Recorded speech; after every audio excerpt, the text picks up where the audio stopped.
Hello, I am there. Hello, Uh, hello, everybody. yes, sir. Yeah, I am there. Yeah, I am there. Thank you, sir. I have joined. Yes हमारे मुख्य अतिथि professor जयती शर्मा जी हमारे साथ उपस्थित है। हम 3 बजे कार्यक्रम शुरू करें।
Good afternoon, everyone.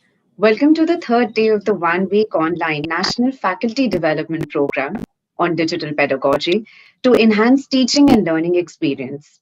This FDP is being organized by Maitreyi College, University of Delhi, in association with Guru Angad Dev Teaching Learning Center of MHRD, Shri Guru Tegh Bahadur Khalsa College, University of Delhi, under Pandit Madan Mohan Malviya National Mission on Teachers and Teaching. Before we proceed forward, I request Dr. Kanika to please announce instructions related to the event. Thank you Nikita. आज का सत्र 2 भागों में विभाजित है। पहला सत्र professor Jaideep Sharma ji के साथ है और दूसरे सत्र में रिकॉर्ड किए गए व्याख्यानों के बारे में आपके प्रश्नों के लिए हमारे रिसोर्स पर्सन उपस्थित रहेंगे। अब सत्र से संबंधित कुछ महत्वपूर्ण सूचनाएं। आज के कार्यक्रम का संचालन सुश्री निकिता ओदिच्य और डॉक्टर कनिका गुप्ता का रहेगा। आपसे अनुरोध है कि आप अपना कैमरा और माइक्रोफोन ऑफ रखिए। एफडीपी से संबंधित सभी प्रश्नों को ईमेल आईडी onlinefdp@maitreyi.du.ac.in पर भेजा जा सकता है। सत्र के दौरान ही चैट बॉक्स में अटेंडेंस और फीडबैक फॉर्म पोस्ट किए जाएंगे। कृपया आप ध्यान रखिए।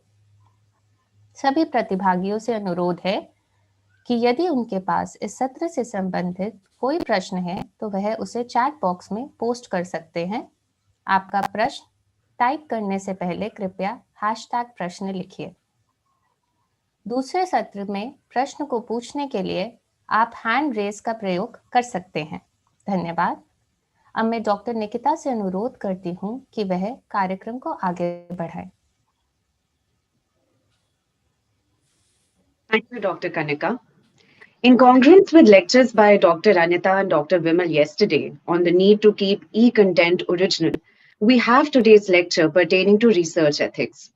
Plagiarism is a major impediment in the way of India becoming a leader in the global knowledge industry.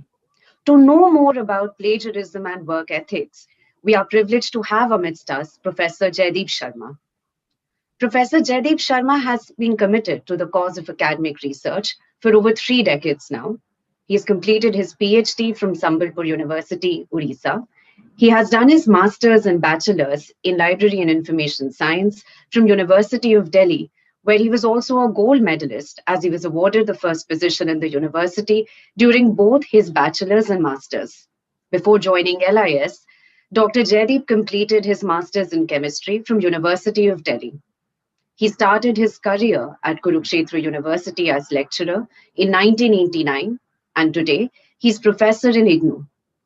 He has edited special issues of many reputed journals, and he's also the joint editor of the peer-reviewed journal Library Herald. He's a life member of prominent national-level professional associations. Professor Jaydeep has been also involved as convener in designing standards for Bureau of Indian Standards, and he has been associated in designing curricula of different universities. Drawing from his vast professional experience, Sir will today give a lecture on an extremely relevant topic, plagiarism, issues and challenges. Participants are requested to type their queries in the chat box, which we will take up after the end of the talk. I now request Professor Sharma to share his knowledge with our keen participants who are present today. Over to you, sir.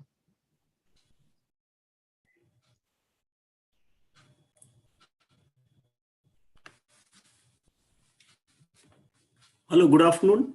Am I audible? Yes, sir. You are audible. Yes, sir. You are audible. Am I audible? Yeah. So,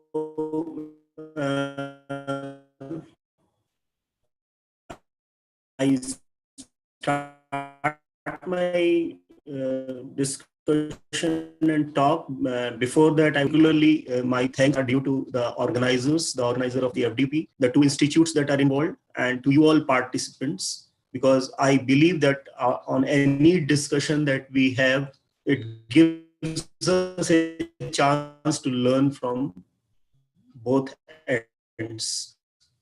The discussion will be centered around plagiarism issues, but I thought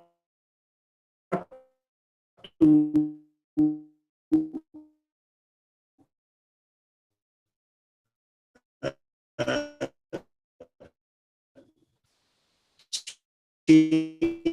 change the title of the talk a little bit today, because I thought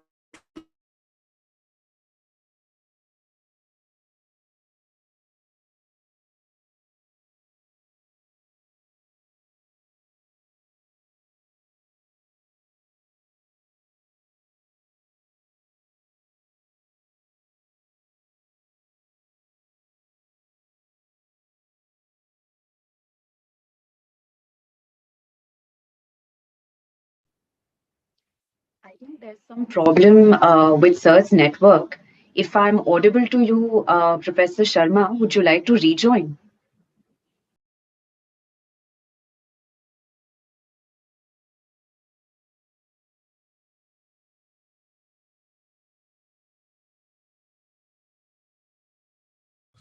yeah, there was a little disconnection. I'm back. I hope I'm audible. Hello. Hello. Hello. Yes, sir, you're audible. So I share my screen.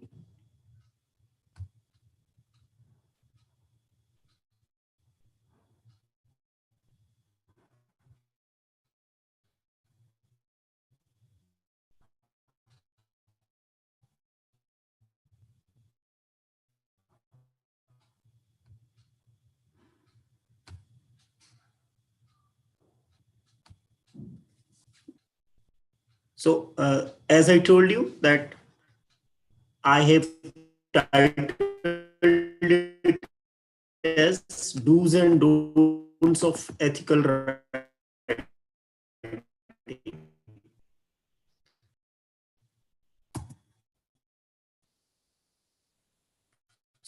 So,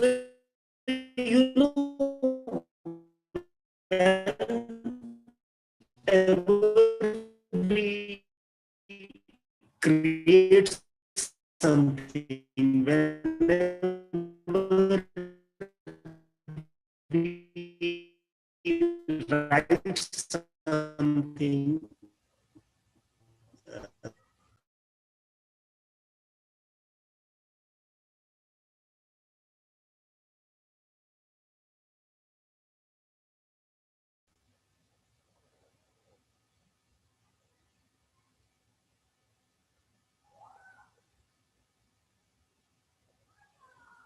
तकनीकी खराबी की हम माफी चाहते हैं।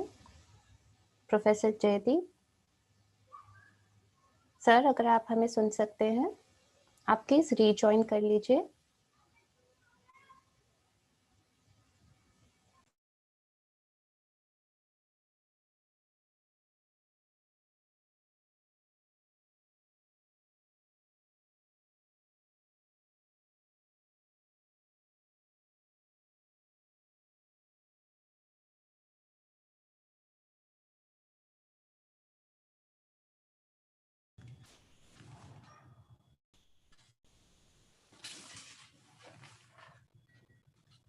hello, hello.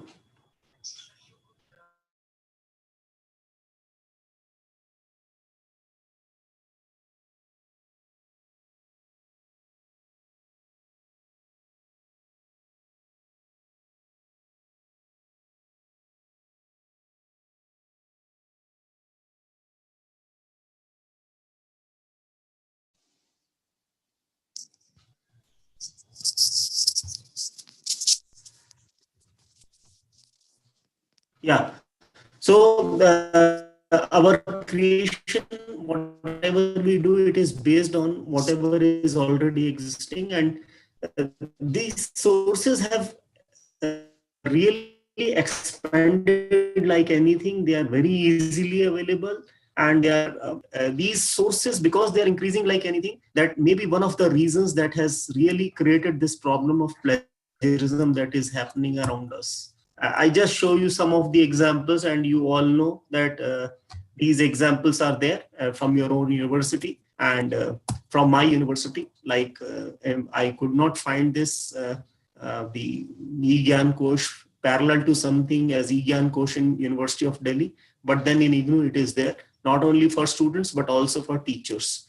And not only the text, but we also have the videos that we produce here in our university and also available on the YouTube. So just to show, and this another huge resource that is available at the level of the country, the National Digital Library of India. So just to bring to your attention that the main cause of problem that exists today, the main reason that this plagiarism has really taken, one of the reasons is that easy available of knowledge, easy availability of information resources around us, and not only easy availability of their using also. And then that has really related to the problem of cut and paste that is happening around us. So, but why is it happening? We have to realize, we have to really know, yes, making, it could be at any level, whether we are writing an article or we are writing a PhD or we are doing some research and reporting it. This knowledge that already exists, it has to be interpreted, explained, repackaged. You need to criticize something, you need to add a little bit of our effort to it. That is something which we have to really keep in mind. And this is not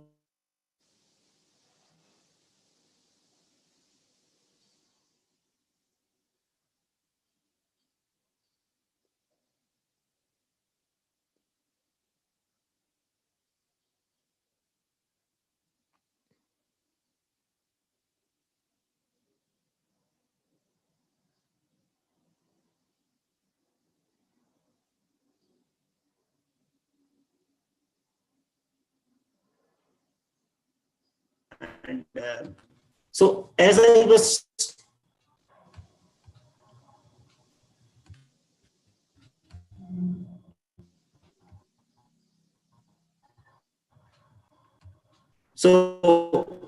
as I was telling you, that acknowledgement is an ethic that is very important. And while we acknowledge, my next few minutes will be devoted to that acknowledgement is very important, and this is the base of ethical writing. And as we were discussing, that there are so many ideas that are available around us which we can use, which have to be used whenever we do. We need to credit them, we need to accredit, we need to attribute, we need to acknowledge. Now, this is when we say acknowledging, means we have to give reference. So this referencing is very important, and the purpose of referencing is to tell others beside our creation, the sources that we have referred to. We would also like to direct our readers or users to further readings or additional readings. These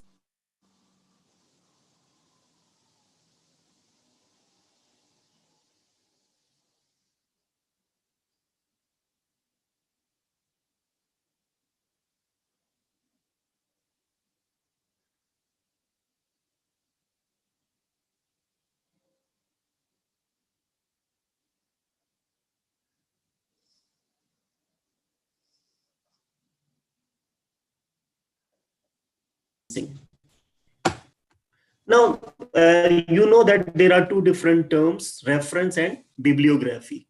And we should realize that, yes, when we give a bibliography, it could be broad, it could be Join reference करूँ to अब? an article, to a book, to a chapter.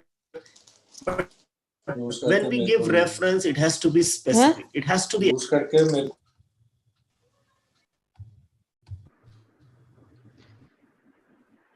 So I'm so Hello? sorry to interrupt you, but we are losing you in between. I think there's some technical Hello? problem. Yes, you're audible, sir, but we are losing you in between. आपके बीच में आवाज नहीं आ रही है. Are you there with us?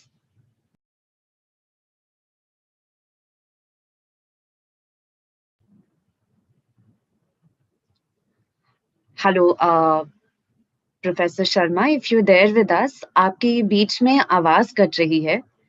So maybe if you could rejoin, perhaps without the audio, because we are unable to hear you consistently otherwise.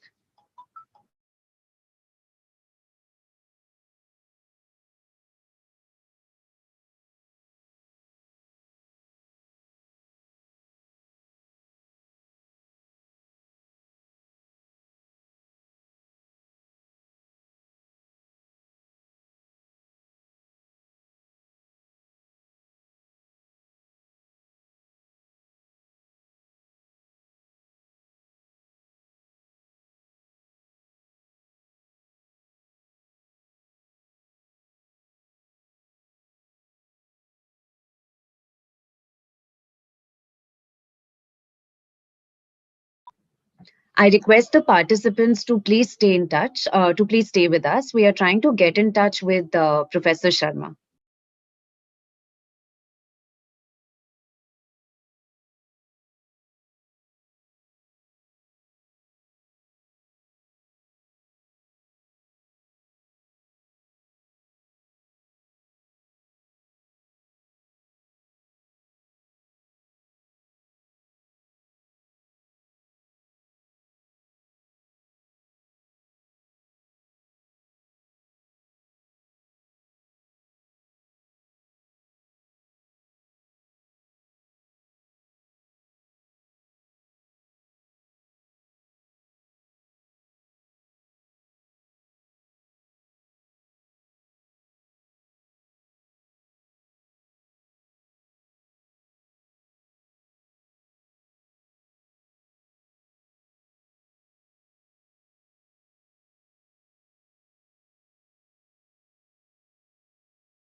Am I audible? Hello? Yes, sir. Yes, Am I sir. there? Yes, sir. You I could. don't know, this problem is it from your end or my end? I don't know. Because net is If you want, you can mail us your presentation as well in case there's a problem to the mail ID, and we could share the presentation from our end and keep your audio on. should I mail it to you? Yes, sir. That'll be convenient if that's convenient for you. I think that'll be better. Okay, the mail ID from which you sent me that mail. Right, sir. Right. Thank you so much. Okay, okay.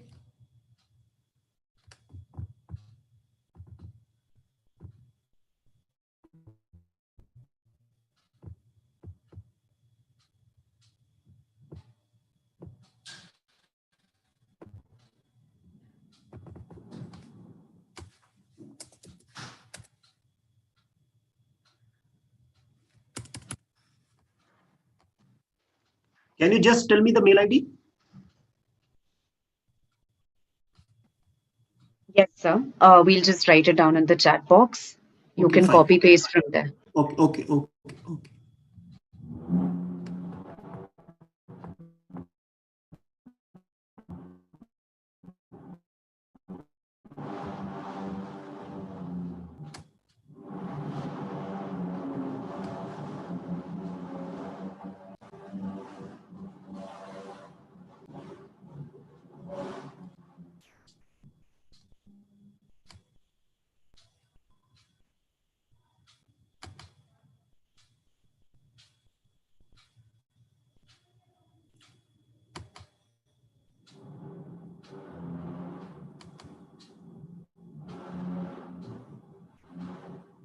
Sir, it's fdp.team.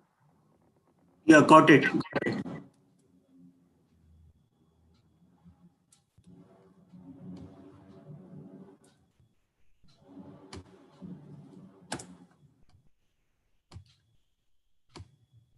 I have mailed you. All right, sir. Just give us a moment. We'll do the presentation from our end. I have mailed you. Yes, sir. Yes, sir. Just give us a moment. We'll do the presentation from our end.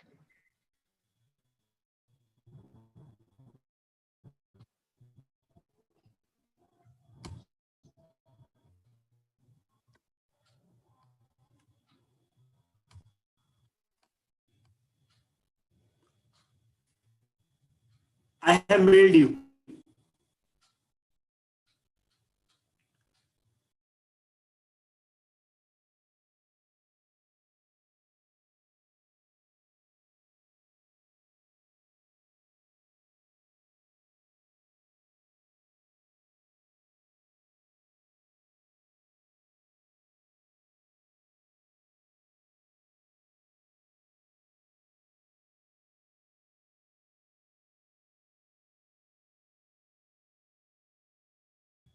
You got it?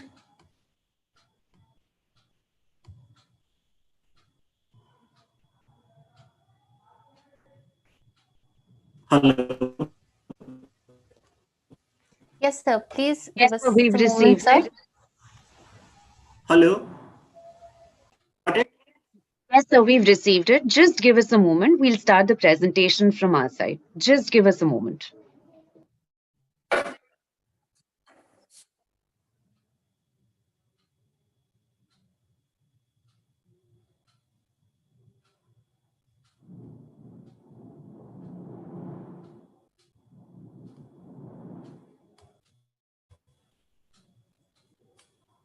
I would like to thank the participants for their patience as well and apologize for the technical glitch.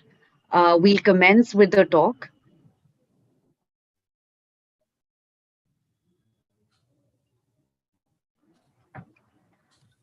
Professor Sharma, it's a request to keep your video off because I think there's a problem of bandwidth, so that'll help your voice being audible to the participants. And I've done we'll just that. all right. So we'll just begin with the with the presentation, and I'm communicating the same to the participants as well. Please stay with us. We'll start with the presentation and resume I'm the session shortly.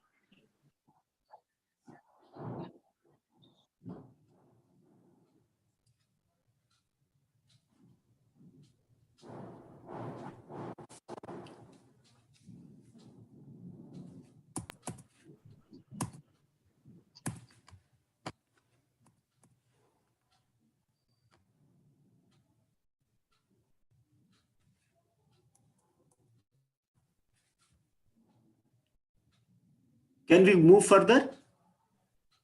Yes, Yeah. sir. Yeah. Further. Next one.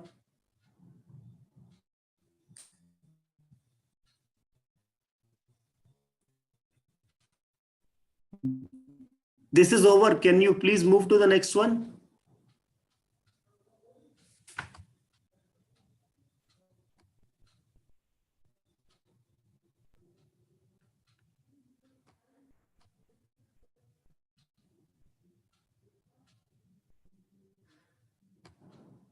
Yeah, next one, please. Yeah, just a minute. Yeah, further back. One slide back. Yeah. So the purpose of referencing is to provide alternative sources, and then it gives you a background also and a solid weightage to what you have done. Basically, as we were discussing, that we cannot create something in vacuum. There is already something that is existing. So to give an authenticity also to our work, that also helps if we give references. So that is very important. We have to bear in mind that whatever we make use of while creating our work, we should acknowledge, we should make it apparent, and also bring it to the notice of our readers that yes, this is something which is existing. Therefore, we have to realize that this referencing is very important. Can you please move to the next slide? Yeah, so this is what I was telling about referencing. Next slide, please. So also we should understand that bibliography is generic in nature and reference is something which should be specific. We should specify the exact page, exact line, and it depends. It could also be like statistics. If you are giving, we should also be very specific when we give a reference so that we are able to tell the exact thing. At times when we give reference to online sources, we also tell the date on which it was accessed. So that helps the writer as well as the reader. Further, please. Next slide. So, and this referencing is in text as well as at the end of the text. And for this, there are different standards that exist, and these standards have their own websites. So, whenever we want to make use of any of these standards, we can go and see them. You know, as a researcher, at times we feel that this is something secondary to our work, and we generally do not bother about all these things. And I think this is one of the major reasons that causes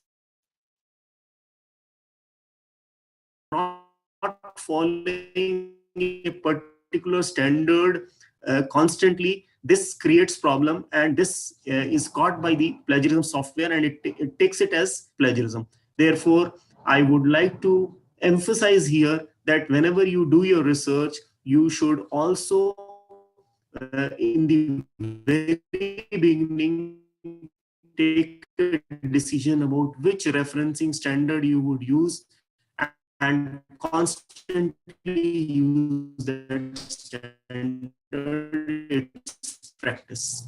Next, please. Next slide, please. Can you please move further? Hello.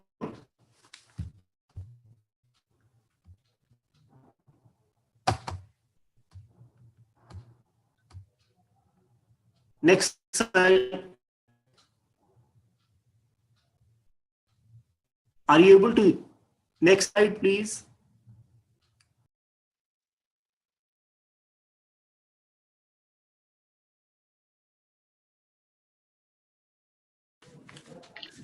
So your voice is breaking a little in between, but you're audible otherwise. Yeah. So basically, it has to be a particular standard, and there are different practices, and we should know them, whether it is a book or a journal article, and we have to follow that practice. And as you see here on the slide, I have just mentioned of a practice if we are referencing a book. Please move further. Similarly, I have given some other examples. If it is a chapter in a book, I have given you an example. Further, please. Next slide. Next slide, please.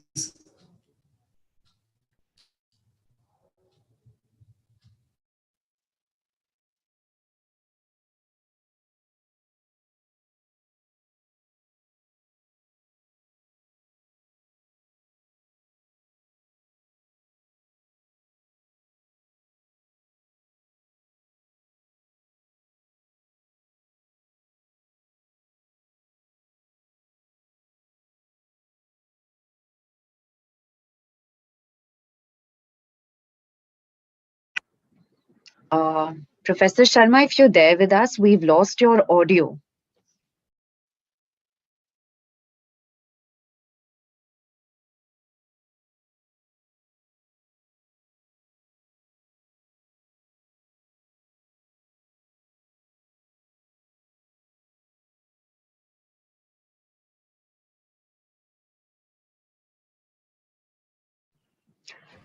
I think today's... So these are some of the examples that I have given.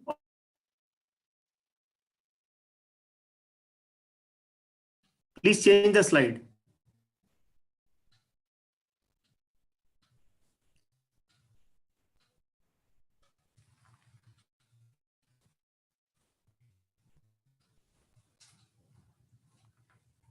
Further, please.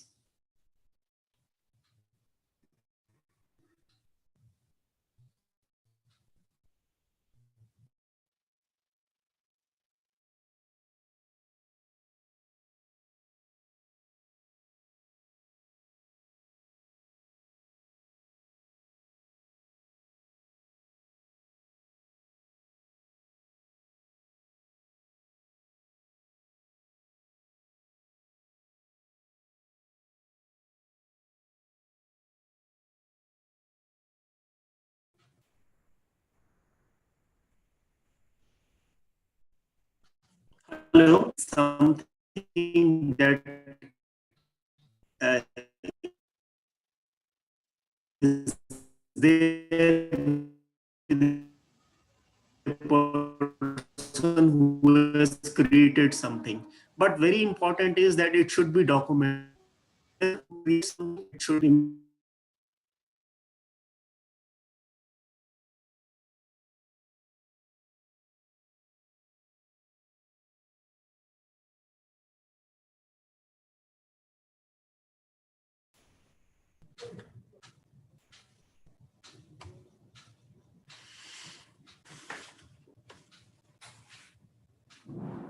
yeah. So this is something which is very important, that we should know that someone who has created has a right over it, and therefore it is not only something that is the moral right but also the economic right that is there with the person, and we should give that to the person. Therefore the acknowledgement or attribution is very important. Can you please change the slide? Yeah. So copyright is one of the intellectual property rights, and it is there whenever we have created something. And these different types of creations are, you can see in the next slide, whether it is text, it is software, it is music, it is artistic work, it is a drawing, it is a painting. So that is why we say that when we make use of pictures, we make use of tables from any source, they are under copyright, and therefore we should acknowledge them also, because these days it is not only text that different sources, we have to give acknowledgement to them also, and this is very important to remember. Can you move further, please? Yeah, further. Yeah. So the something that is very important, the mantra is that whatever we do should be original, and whatever we make use of from other source should be mentioned, that this is from where we have used, when we have used, and this is something which gives us the immunity towards anti-plagiarism. Yes, please, next one. So you know that the duration of copyright differs in different countries, and in India it is 60 years after the death of the person. So it's a long time, and it is more also in some other countries. It varies from 50 to 100 years, and therefore this is very important. Now let's how do we save ourselves from all these things? Yes, next slide, please. Next, yeah. Whenever we do something, whenever we create something, it is based on literature, and therefore literature search is very important. And this could be from documentary sources or even from experts in the field. It could also be from unpublished sources, which are these days easily available. As you all know, that we have our all dissertations or theses of the universities, and these are easily available. Even gray literature is made use of when we do literature search. Further, please. Next slide. Yeah.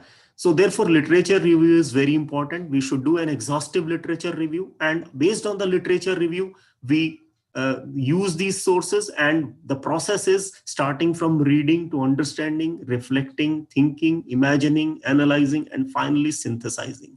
So we generally avoid doing all these steps, and therefore we land into trouble. And that is why we tend to cut and paste, because the easy way out is, I remember when I was a student, I was told by my teacher that when we make use of different sources, we should read it, and we should somehow keep that away from us and try to see what we have understood out of it. What was it that was lacking there? What is it something that can be added to it? So that is something we have to practice while we create our own thoughts. Further, please. So note taking, it is very important on the sides and or on the other areas that you would like to, you compare, contrast the views of different authors. That is why you say that an exhaustive survey is very important. You should not leave any source. If we, as a researcher in the area which is very narrow, if we are quite sure, yes, we have seen almost all the sources, then I think there is nothing to be tested using a software, because we are sure that these are the sources in this area. So it is on the other side, what we are doing today is that the software or the anti-plagiarism software that we are using, it tells us that we have copied from this source, that source. If on the other hand, we ourselves know the different sources, I think the software need not to tell us. So that is a very important step in our creation of new knowledge. Further, please. Yes. So we prepare a draft on the basis of the review of literature that we have done. And while preparing a draft, we should try to analyze the theme and sub-themes. We should build a picture on what we are trying to write on. And then what we have read, try to divide all this under the different themes and sub-themes. And this is how you prepare a draft. In fact, the review of literature should not look as if it is different sources that have been sewed here and there. In fact, it should look like a uniform patch, uniform piece of writing that we have done. And that is possible only if we follow the steps that I mentioned a few slides away. Therefore, what we have done, what we have read, what we have consumed as food for thought, we have tried to put in our own views, our own further thoughts on that, and we have created something which is new, though based on different sources. And this is how we prepare a draft. And while preparing the draft, we should append references at each and every point so that we are clear, yes, at this point we have used this, and at that point we have used the other source. So this is very important. Can you move to the next slide, please? And once we have prepared the draft, it is always important that we keep it for some time, check it once again, and show it to others. Because at times, what we are not able to really catch, it is others who can easily tell us, and that can be shown to peers, to seniors, to teachers, to our guide or anyone. And we come to know of some more gaps, and therefore, this is how we improve the draft and finalize. Next slide, please. Now, what is plagiarism? As we have been talking, and we all understand, I think nothing to be very difficult to understand, that we make use of others' ideas and we present it as our own. So the creations of others have not been acknowledged, and this is what results into plagiarism. And this could relate to anything. It could be text, it could be pictures, it could be diagrams, it could be tables, it could be data, it could be anything. And this amounts to plagiarism. Can you please move further? Yes. So at times there used to be a doubt whether borrowing ideas is plagiarism or not. You know, ideas still they remain at idea level. It does not amount to plagiarism. But still, as an ethical writer, as an ethical researcher, we should also acknowledge ideas. Borrowing ideas should also be acknowledged. That would also ultimately result into plagiarizing. Though, as I told you, that it is only ideas that are put into black and white as words, as something which has been documented, is something that is caught by the plagiarism software. But then, as ethical researcher, we should even quote ideas. We should even acknowledge ideas. You would have seen in articles that besides the references that people say, they also mention that they are thankful to so and so for having contributed towards developing ideas. Or at times at the level of ideas also, they say this concept was given by so and so. Therefore, as an ethical researcher, as an ethical writer, we should also acknowledge ideas. Further, please, next slide. This plagiarism that happens, most of the time it is unintentional, though it could be intentional and accidental also. Unintentional, as I began my talk with referencing, references, referencing style, what elements should be included in referencing. I think if we do not know all these, it results into unintentional plagiarism. And intentional plagiarism happens when we are in a hurry to produce too much work to be attributed in our name.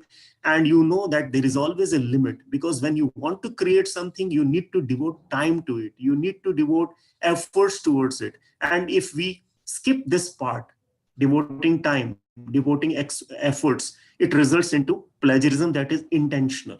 and at times it is accidental also, because we are so impressed by the ideas, thoughts, or teachings of some of our teachers or elders, that becomes a part of our personality, our writing style, that we commit, it happens plagiarism, and that is accidental plagiarism.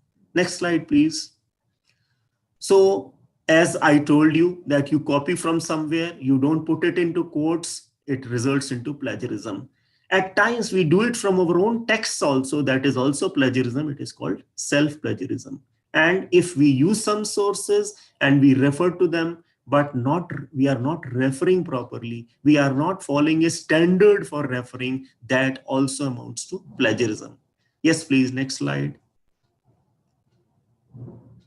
This is just a circular notification of the University Grants Commission, which says that even copying from our own sources is also plagiarism. That is what is self-plagiarism. So just to add to my point, I showed this. Now, as we know, why does it happen? Because we believe in quantity. If a person says, I have written 10 articles, and another one says, I have written 50 articles, we tend to give more weightage to one who has given 50, but we do not really go into the quality of those articles. And therefore, there is a pressure to publish. This pressure is also related to the fact that these count towards our promotions and other things. Therefore, this is one of the major reasons of plagiarism happening. We also expect someone who is not able to do it should do it, and therefore that also forces the person to copy from here and there.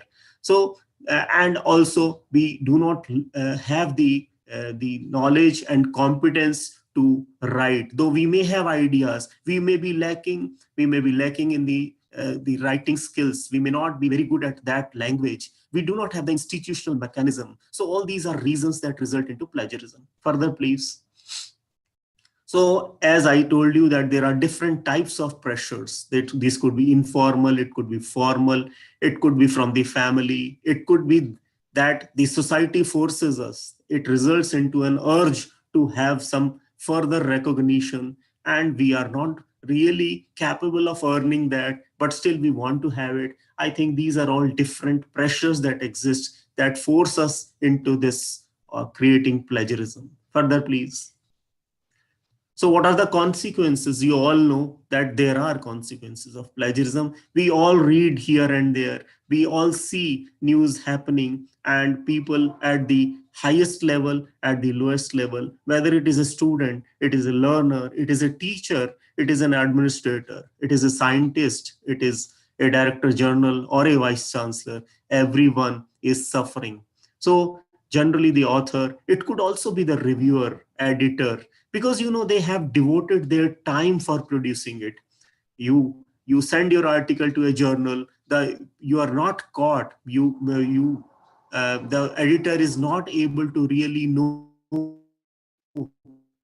that you have plagiarized, so he edits your paper, he devotes his time towards your paper, and finally when later on it comes to the knowledge, yes, that was plagiarized, so editor has also suffered, reviewer has suffered, in a conference also the sufferer is the institution of research. So these are all the consequences. Can you move further, please? So now, what is not plagiarism? As I told you, that if we do it ethically, if we credit, if we attribute, if we put it in quotes, then we are clear and we have not plagiarized. Further, please. Next slide, please. Yeah. So copyright is a must. We need to follow copyright laws. We need to really, for anything that we make use of, and at times we feel that pictures, tables can always be used. It has to be credited. It is very important. Yes, please. Next slide.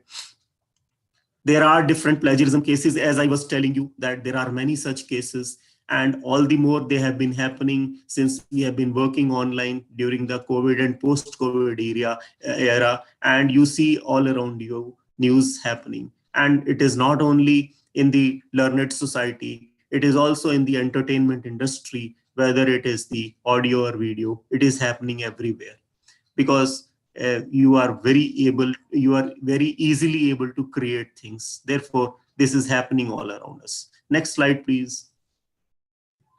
So this is the film industry example. Next, please. This is an example from the learned society, where a very well-known psychologist, he had plagiarized a large number of papers, and he's a very popular person in his field. Next, please. Next, this is duplicate. Can you go further? So as we had discussed, referencing and paraphrasing is another which helps us to avoid plagiarism. Next, please. Now, paraphrasing. Paraphrasing, we see that we tend to copy from other sources. We make a text out of it, and later on we tend to change words here and there. We take the help of a dictionary, of an encyclopedia, or a thesaurus, and we tend to change words. That is not paraphrasing. That is called patching. If we do patching, if we do patchwork, even then we are caught by the plagiarism software. Therefore, I would advise you, don't do patching. And to avoid doing patching, to avoid changing words here and there, I think if we follow the steps that we had discussed earlier, I think we'll not commit that. Therefore, it is very important to follow this. Next, please.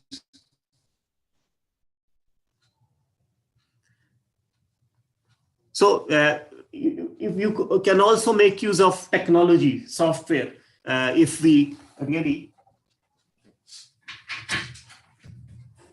yeah. So we can also make use of software, as you see here on your screen, the different software that exist.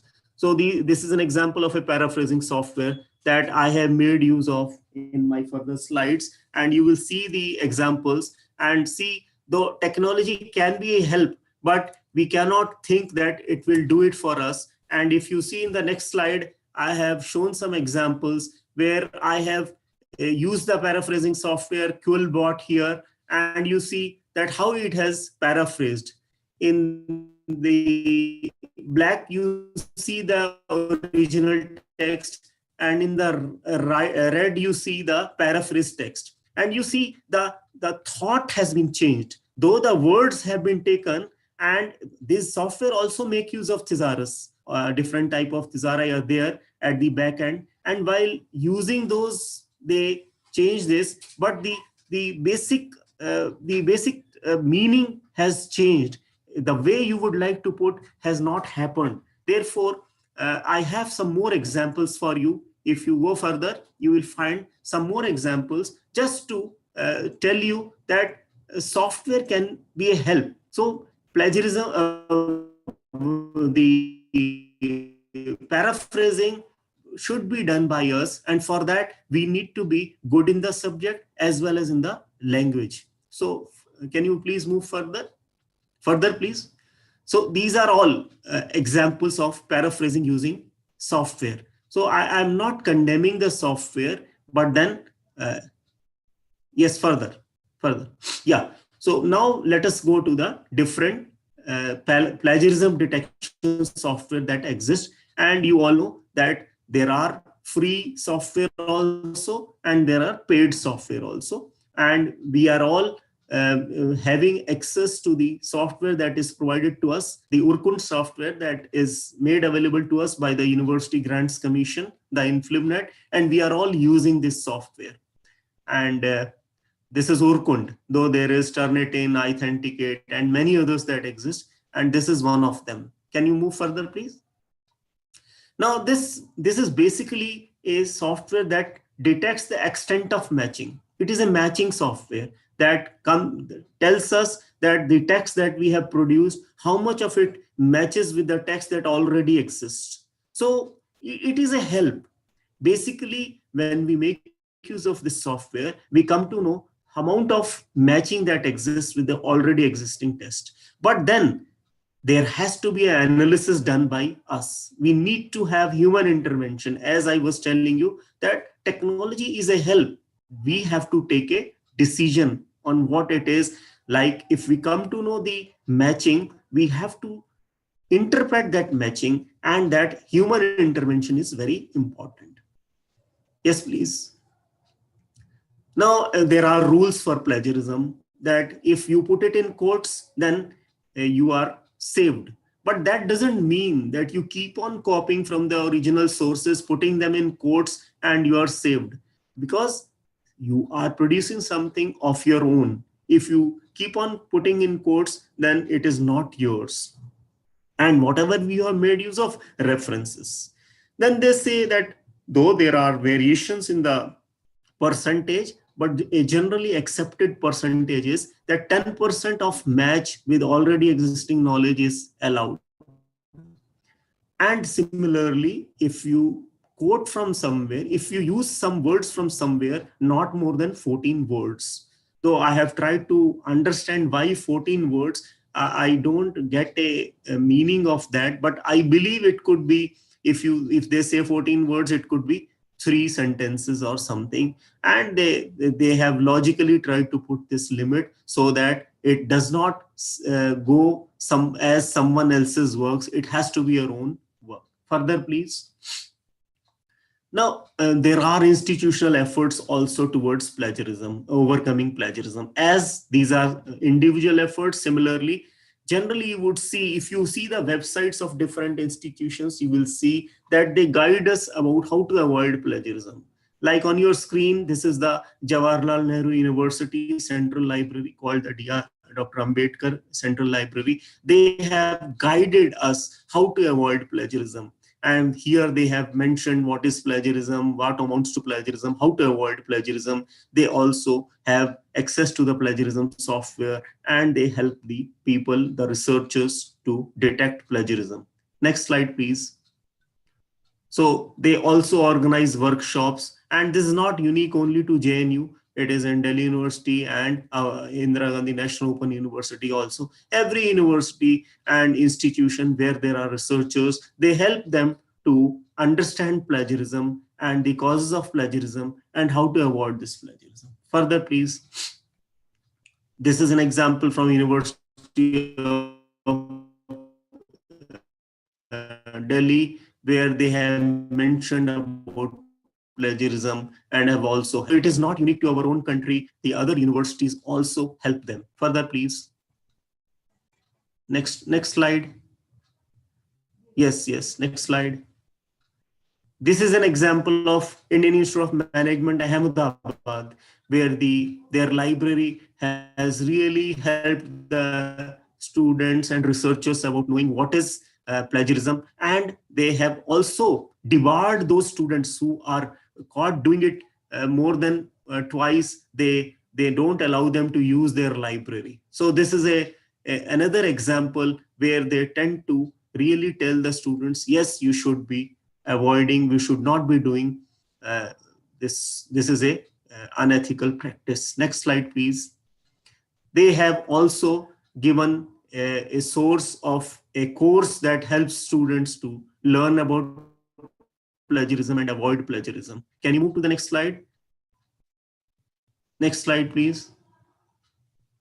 Yeah, this is the course. This is an online course which helps you to do it. Now, there are institutes other than these also, like this is a very important Office of Research Integrity in the United States that detects, that helps detect, and also advises and takes control over such practices in their country. Next slide, please. In India, there is a Society for Scientific Values, and though it does not have as a administrative or legal powers, but this has a moral credibility where you can report such cases where they help to propagate such things happening in the society and guiding them that this is not proper, and also guiding them how to overcome such unethical practices. Yes, please, for the slide. And there are some such cases in India also. that has happened, like this professor, his text being plagiarized by a professor in the UK, and this was brought to the notice and appropriate action was also taken. Next, please. Similarly, another example from the Society for Scientific Values. So even in our country, we have realized this and we are trying to take measures so that these things do not happen again. Next, please. Yes, please. Next. So this is what I wanted to say, that when we talk of plagiarism, when we talk of ethical writing, it is very important that we stick to the only one thing, that is whatever we produce, for that whatever we have made use of, we should acknowledge it, we should give credit to it. I think then this problem of plagiarism will not be there. I'll be happy to answer your questions in case you have any.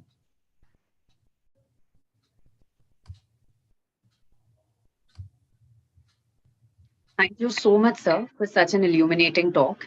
And a big thank you to all our participants for staying with us.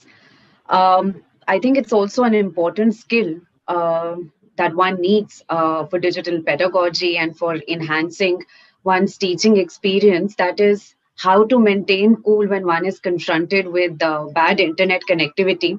And I think that sir has taught us a very important lesson over there as well. Professor Sharma made relevant points about how citations can be different for books and for journals, the different styles of citation, and he also talked about self plagiarism. He deftly linked the need to be acknowledged with the structure of intellectual property rights and broadened the understanding of plagiarism for all of us in many ways. Thank you so much, sir, for taking time out from your busy schedule to give us this talk and for persisting despite the internet connectivity. I'll now be taking questions that have been answered to that have been given to us basically by our participants. If that's all right with you, sir, do you have time to answer a few questions? Sure. I'll be happy. All right, sir. I've removed my video so that there's no problem with the audio. The first question is, what is grey literature? Gray literature, which is not available through commercial channels. Like thesis used to be a great literature earlier, but now it is easily available on digital repositories. Like you have heard the name of Shodh Ganga, Shodh Gangotri, NDLTD, and many others. So it no more remains a gray literature, but still there are pieces of literature which are not easily available through commercial channels, like diaries or other things. These all belong to gray literature. At times, conference proceedings are also gray literature because they are not easily available there, and there are many other types of literature which belong to the category gray literature.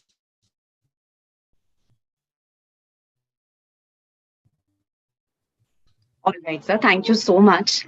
The next question is, are there any free softwares available to do plagiarism test for individual use?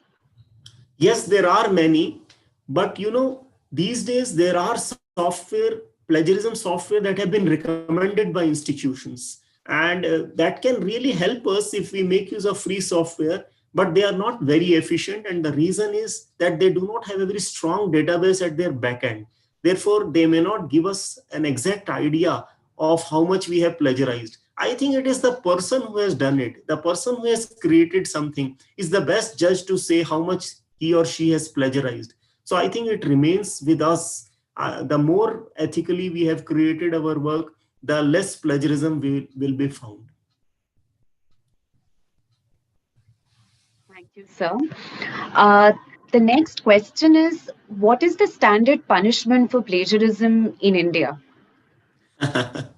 We all know about UGC. They have given very specific guidelines about that, and let us not really go into that, the punishment. It is better that we come clean and we do not really go into the punishment. Then otherwise the sort of punishment is that you are given a chance first, and if you go on doing it, you are debarred also. So it goes on to the extreme. At times, for those who are in work, they also lose their increments, they are debarred from guiding, all sorts of punishments have been thought of and they are there. But then the thing is that we should not really go into it and try to be clean and safe.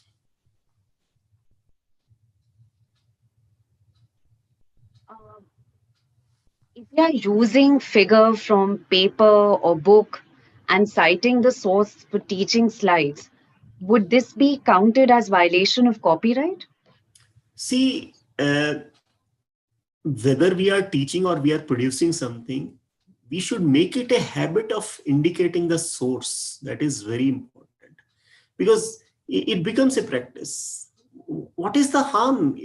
Though, as we say that when we create something, we produce an article or a book or paper, we should be very specifically doing it. But though in classroom teaching and otherwise, it does not much matter. But then I think these days people have gone a step beyond, and whether they teach, whether they make a presentation, they very clearly indicate the source. And I think it should be a practice. Thank you, sir. How, in your opinion, how do you think one can avoid self-plagiarism? What suggestions would you like to give in this regard? See, self-plagiarism is really difficult because we tend to repeat also. And particularly when we tend to do much more, when we tend to, we are really eager to add on to our works. And I think that results into repetition. It so happens that we have produced an article, we start working, thinking of producing the next one. And I think what we tend to do is we take a portion of the earlier one and add on to it and create something new.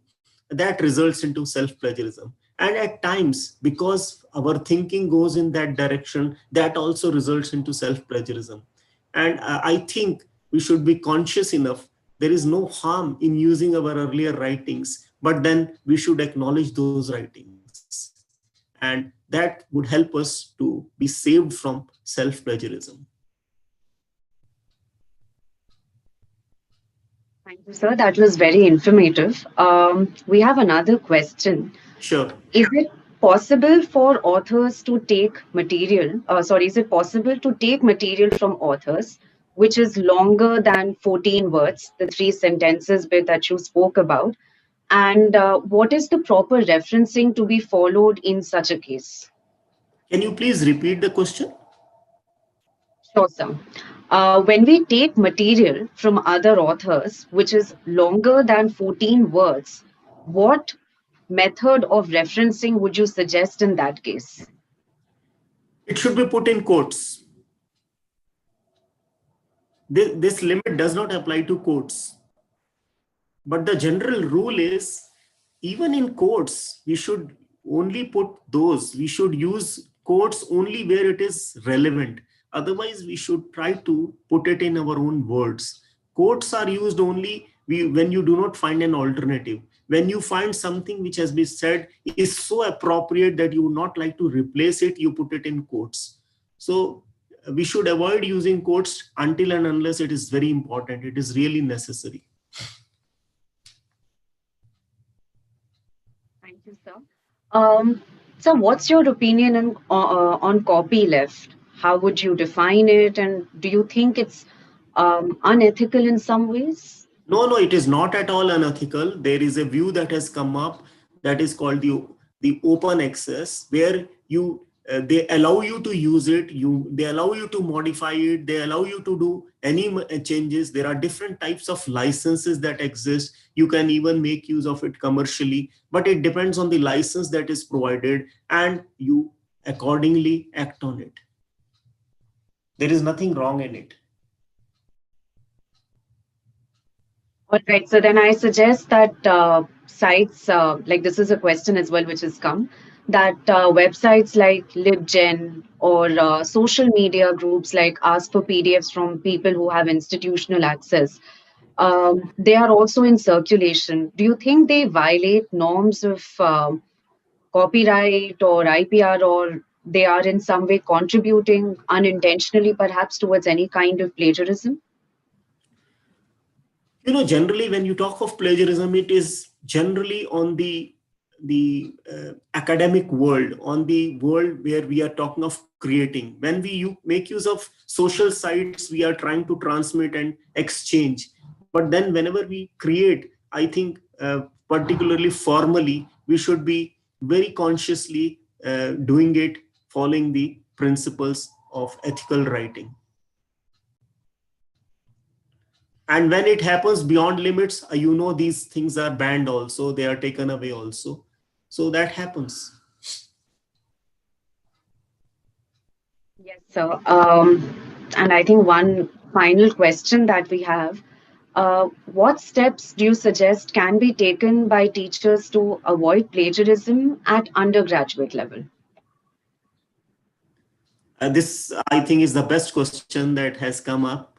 And I believe that, yes, you have to really see that our students develop this habit of creating plagiarism free texts. And it has to start from school itself. And I believe the role is there for parents, for teachers, for fellow class fellows, also fellow colleagues, also at all stages. I think everyone has to uh, put their acts together.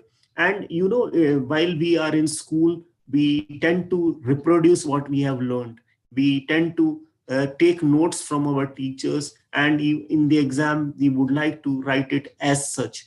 I think this practice has to be developed from a very young age. We should nurture our children in a way that they are able to produce their own thinking, their own thoughts in their own words. And I believe in that all these people, they have a very big role to play.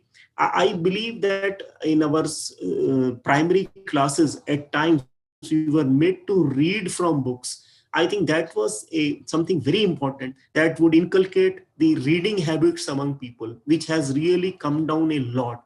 And the more you read, the more you tend to learn, the more you tend to know. And I think the capability of writing in our own words has to be developed from a very young age. So this rote learning, the giving notes, all this should stop. It is better that we develop our understanding more, reflective thinking, all these things, the capability of analysis, the capability of synthesizing, the capability of producing something new. I think our teachers should encourage this. They should really acknowledge this also, that we should reward and award to such people who are doing it. And I think that would really help it.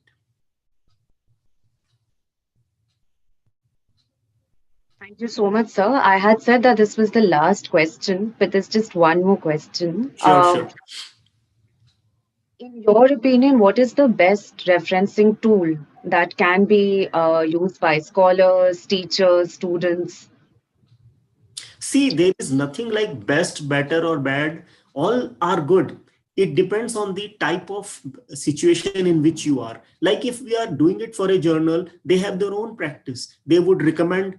And similarly, if you like, there are some sources that have been recommended, like the APA for the social sciences, MLA for the humanities. So it is, all standards are good. It depends on the situation and demand.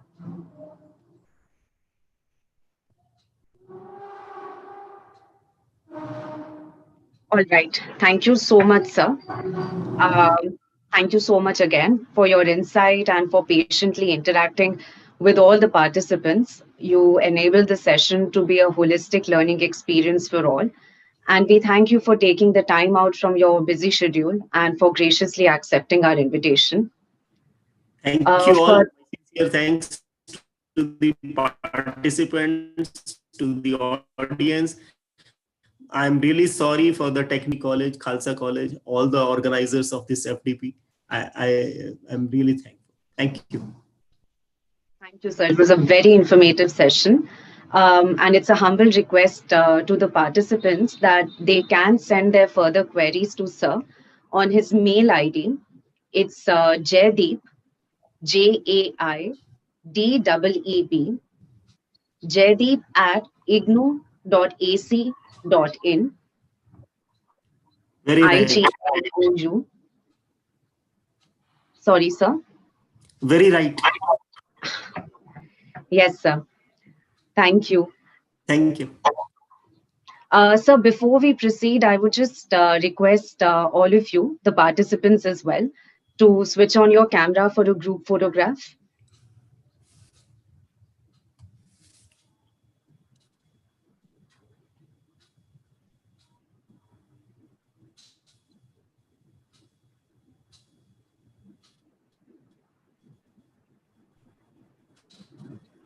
Thank you. You may now please switch off your cameras.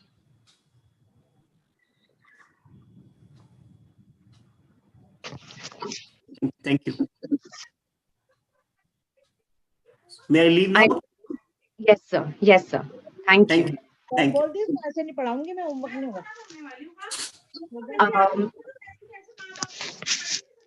I request all the participants to not send their assignments on the official email ID of the Faculty Development Program.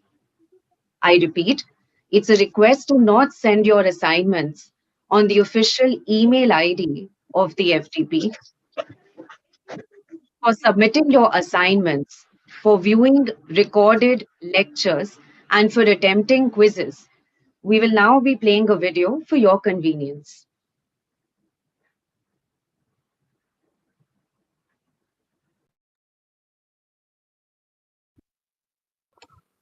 Warm greetings. This is a small clip to explain how to use Google Classroom as a student. Google Classroom, you will see three tabs. One is Stream, one is Classwork, and one is People.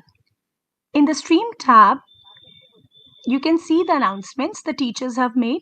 So it is a communication channel over where we can communicate. For example, the recording of inaugural session has been uploaded today. And then there is a message for day 2 details, that what are the sessions and how you can access these sessions. So all the details will be coming over here, and you can read the announcements on the stream, and you may provide some comments as well. Second is the classwork tab. When you click here, you will see a day-wise material in this tab. For example, in day 1, it was Google Drive and Google Meet. So videos were uploaded on this tab. You can go to Google Drive and access the video here. You can go to Google Meet and access the corresponding video here. When you click over it, you can see that the video is running. Greetings to all participants. So this is I, Dr. Manju. So this is how you can access the different videos of the day. This was day 1. Then in the same tab, you will have to attempt quizzes, whatever have been assigned to you. Yesterday, there was a one quiz. So when you click on quiz, you click on the actual form of the quiz. You fill in your details and you attempt the quiz. After attempting the quiz, you say submit. So once you submit, it will be auto-graded. Going back to classroom again, this is a classwork tab, day 1. In this, we have feedback form as well. So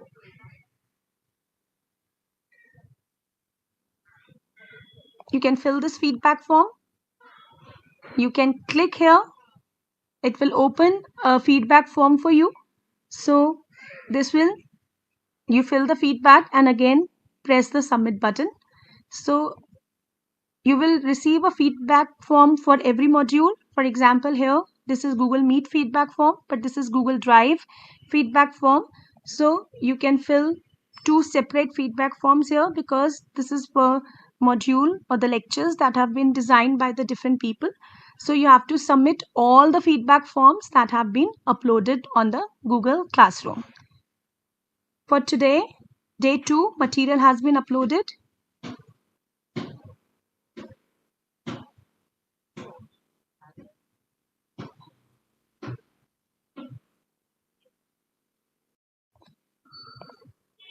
So by going to the quiz, click on the quiz. Again, you have to give your email address here. You can mention the email address. For example, I'm mentioning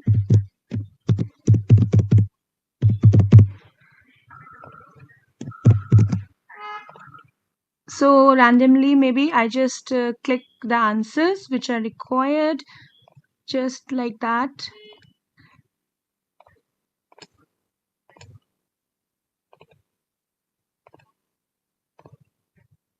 And say submit. So you can view your score as well, that whatever you have got, I got 4 out of 10. So just a simple step to submit the quiz. So on day 2, you are getting a project assignment on Google Docs and Sheets. For this assignment, you have to follow the steps after reading the lectures, and you may need to turn in your solution. So for that, for example, this is my student's G drive, and in this I have solved a sample solution, let's say, for my Google Sheets assignment. So I can say add or create. Here I have done it in my Google Drive. So Google Drive, and I can select my sample solution here that I have made as a part of the solution of this problem. So I can select it. Once the solution is there, you can say hand in to the classroom. When you say hand in and hand in, it will submit the answer of your problem or the solution of your problem to the teacher.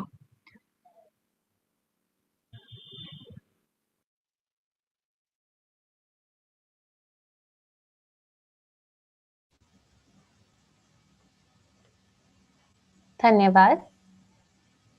अब हम सत्र के दूसरे भाग को आरंभ करते हैं। इस सत्र में रिकॉर्ड किए गए व्याख्यानों से संबंधित आपके प्रश्नों को लिया जाएगा। संबंधित प्रश्नों के लिए हमारे रिसोर्स पर्सन आज हमारे साथ उपस्थित हैं। आप चैट बॉक्स में अपने प्रश्नों को टाइप कर सकते हैं। आज उन पर चर्चा की जाएगी। अब मैं डॉक्टर निकिता से अनुरोध करती हूँ कि वह रिसोर्स पर्सन का संक्षिप्त परिचय दें। Nikita.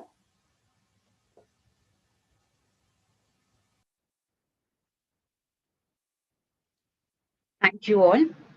Our recorded session of today on creating your own video lectures with OBE, OpenShot, and compressing videos with Handbrake and quiz was designed by our resource person, Ms. Rupali Ahuja. Ms. Ahuja is working as assistant professor in the Department of Computer Science, Maitreyi College, University of Delhi. She has done her MPhil in computer application and MCA from Kurukshetra University. She has cleared the JRF net and has teaching experience of more than 18 years. Her research interest includes big data tools and technologies. Her research has been published in proceedings of several national and international conferences. The recorded lectures for day 1 and day 2 were created by a team of 4 dedicated resource persons. I would be now reading their bio notes to just acquaint our participants with them. Dr. Manju Bhardwaj is currently employed as assistant professor, Department of Computer Science in Maitreyi College. She has a teaching experience of about 24 years. Besides teaching undergraduate students in college, she has been involved in teaching postgraduate courses in Delhi University and South Asian University. Her educational qualifications include BSc in Mathematics from Miranda House, Delhi University, MCA and PhD from Department of Computer Science, Delhi University. She has participated and presented papers in national and international conferences.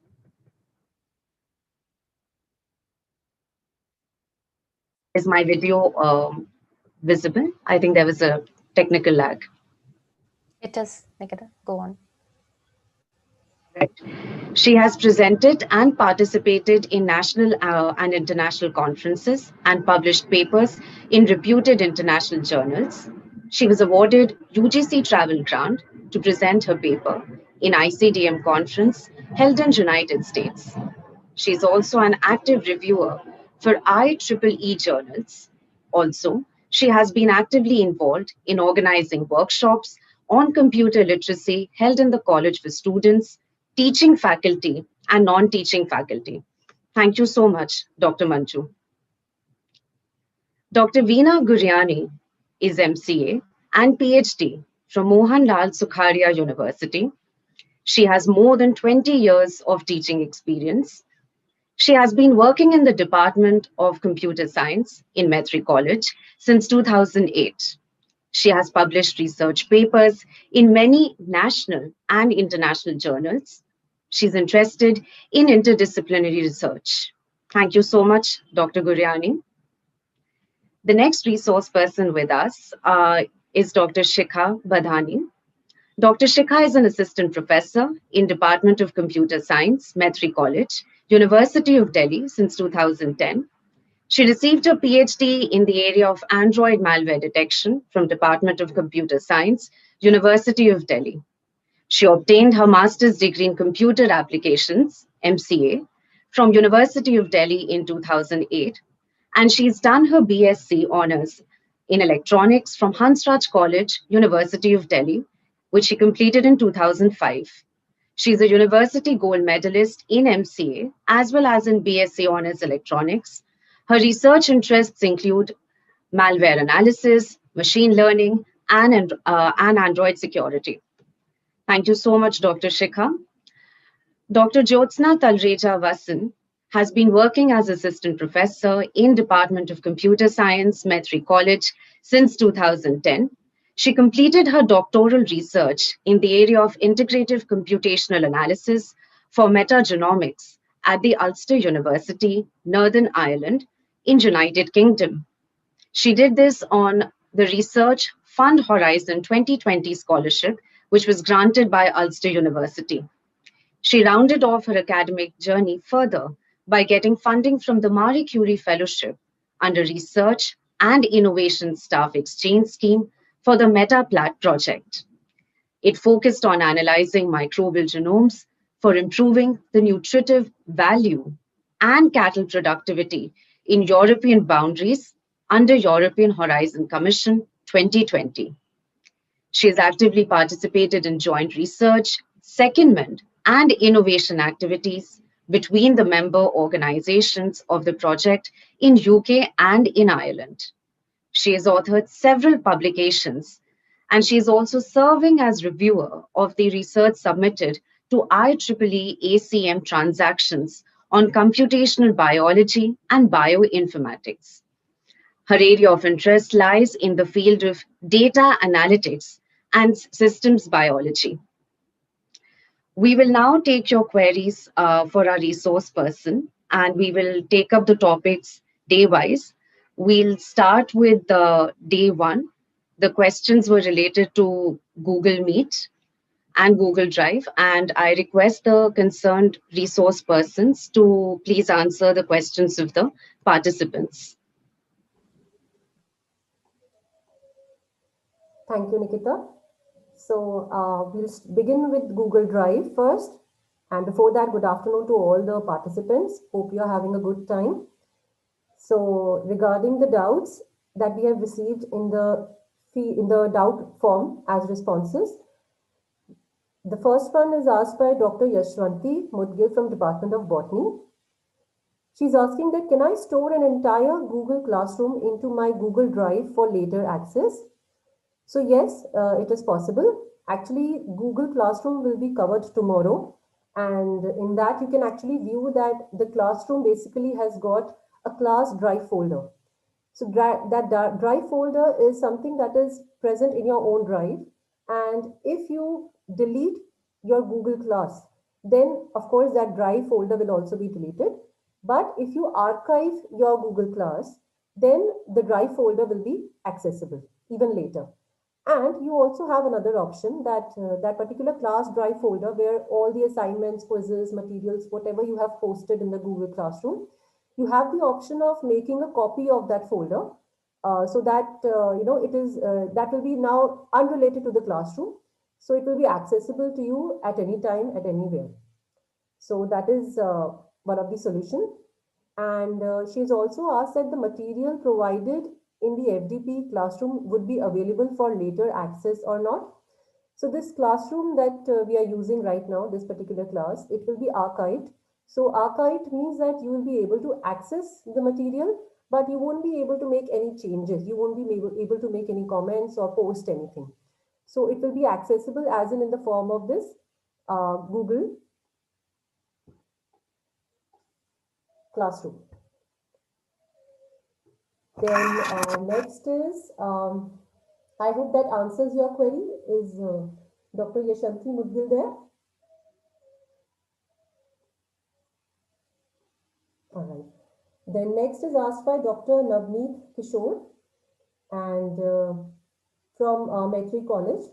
He's asking that in Google Drive, data can be saved for only 30 days as it is displayed that if you are not using folders, sorry, just a second. Yeah, in Google Drive, data can be saved for only 30 days as it is displayed that if you are not using folders will be automatically deleted in 30 days. Please clear what is meant by it. So yes, actually the question that you have asked, this is related to the trash. In trash, the data will be saved only for 30 days. It is not that if you are not using any folder, then it will get deleted. No, that is not the case. If you have deleted anything in your drive, then that goes into the trash. And if you do not restore from the trash within 30 days, then it will be permanently deleted after 30 days. So I hope that answers your query, that your folders and files that you have in your drive, they are not going anywhere even if you're not using them. But yes, if you have deleted them and if they are in the trash, then the trash will get empty after 30 days. So after that, yes, you won't be able to recover them. Then there is one more question for Google Drive that is asked by Dr. Deepthi Kaur from Maitreyi College. So she's asking that in case of drive of normal Gmail account, there is computers option on the left panel in which we can share content from our system and it is updated also. Whenever the content is updated in our own system. Is this option available in case of G Suite account? Yes, definitely this option is there. And what you're talking about here is about backup and sync. So you must have downloaded this backup and sync app on your system. So the idea is that whatever you store onto your system in that backup and sync folder, which is basically related or connected to your own Google Drive. So whatever you will store in that particular folder, that will automatically go into your Google Drive also. So that is a kind of backup that you have. And of course, this feature is also available in case of G Suite account. So these were the questions related to Google Drive. I would like to ask the participants that if you have any queries related to Google Drive, you can ask now also.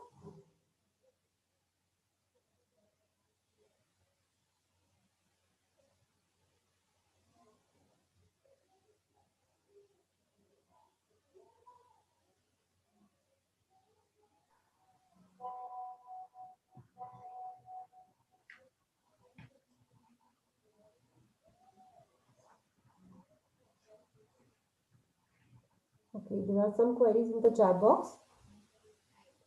How to delete Classroom? This will be covered tomorrow. So you can have a look at tomorrow's video. Is there any limit to number of classroom that can be archived? I don't think so that there is any limit on the number of classroom that can be archived because it is just like a folder only that you have got a folder and maybe you are just archiving it or deleting it or creating it. So I don't think there is any limit, but yes, there might be a limit in the number of classes that you can create. That needs to be checked and we'll make sure that we'll answer that query. I'll try to answer that in tomorrow's lecture itself for the classroom. Any other doubts regarding Google Drive?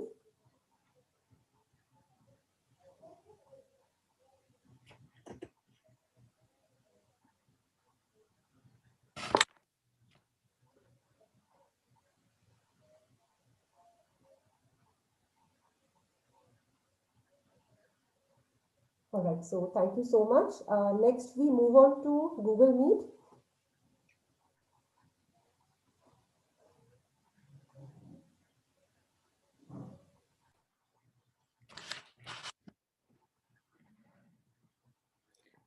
Okay, good afternoon, everyone. I took a session on Google Meet, And I'm going to take up the queries that have been put up in the form that was floated on the group. One question was raised by Dr. Rachit Serene from Commerce Department, Khalsa College.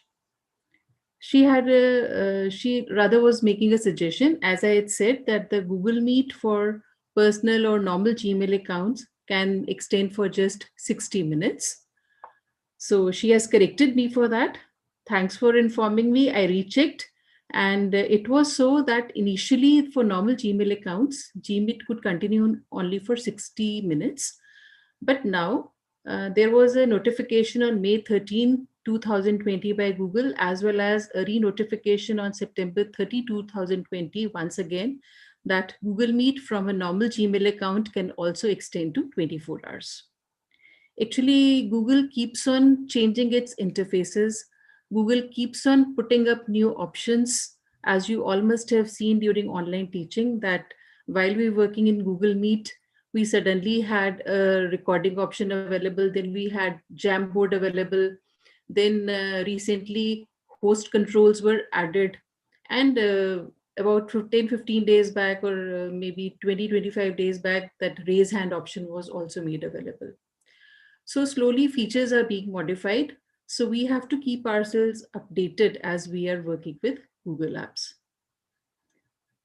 So that was one of piece of information. So thanks for updating me, Dr. Rachin. And then there is a question from Kajal Kalsi from Sociology Department, Maitreyi College. She is asking that many features of Google Meet, like recording, raise hand, etc., are not available on Google Meet for me.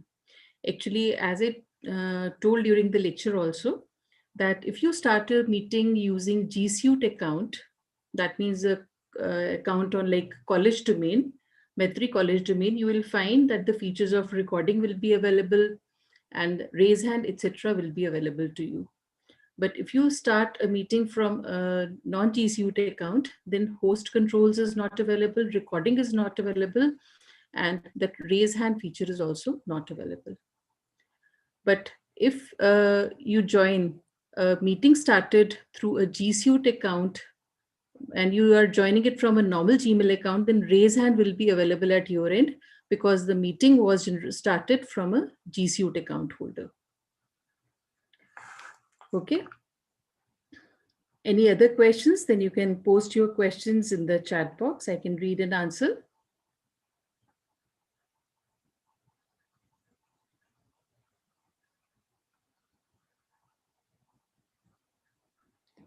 Okay, then this question is there, how to take attendance on Google Meet.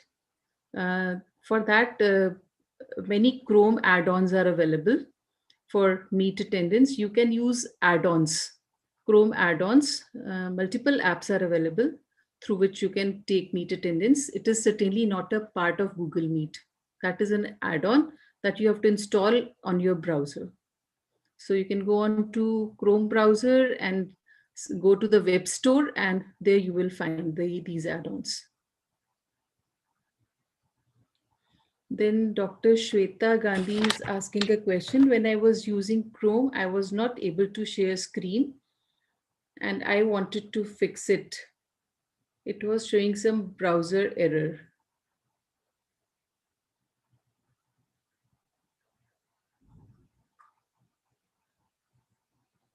Okay, it must be some issue with your system that is unexplainable, because sharing screen is something which is going to be supported. Your camera might not be working or some issue might be there. Some problem might be there in your system. If it was not working on Firefox also, as asked by Dr. Shweta, she is saying that I was using Chrome, then I downloaded Firefox also, but even then I was not able to share the screen. So I have rarely come across such an issue. In case I come across something, I'll certainly share it in these 2 or 3 days when we are interacting like this. Dr. Ajay Kumar has asked a question, how do you use a whiteboard efficiently while teaching via Google Meet? There is going to be a session on using your whiteboard on the last day, day 7. That will be taken up by Dr. Jyotsna Talreja. So she'll be covering whiteboard.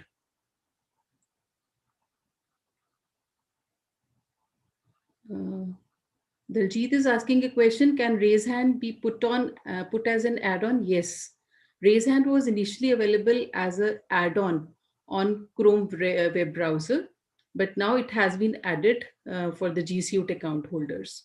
So I think it still must be available. And as I said, things keep on changing very fast here. So initially it was available as an add-on that you could make available for the students. The students could also install them on their Google Meet, on their systems, so that they can use it on Google Meet. And the instructors could also install raise hand, and then they could use this raise hand feature. But now Google has made it available. But what is the status right now? I'm not aware of that. That needs to be checked.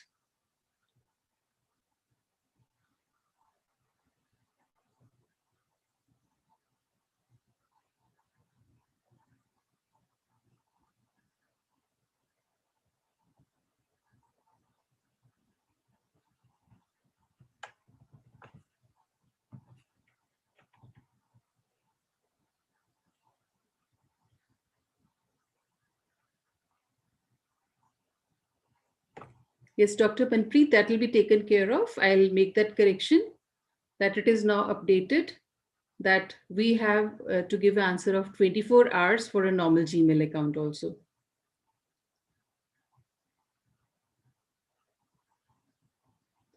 Savita Rastogi, I think I don't understand your question. It says, I'm not able to enter through G Suite account. I have to enter through Gmail personal ID. Are you talking about this meeting, this Zoom meeting, or are you talking about Google Meet?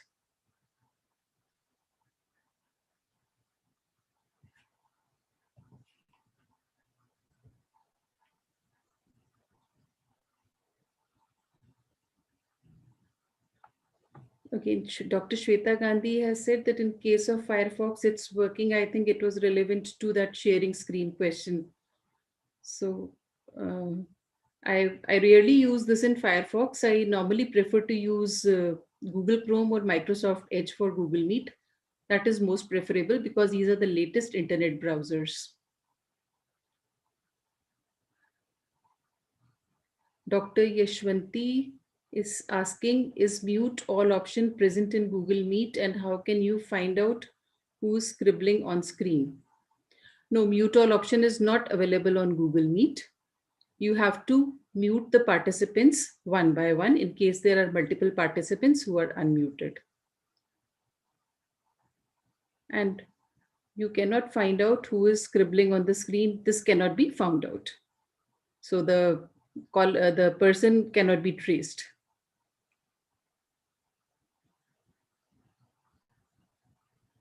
Okay, Savita Rastogi is asking that I think she was having an issue entering this meeting through her official email ID. This Zoom meeting you are talking about.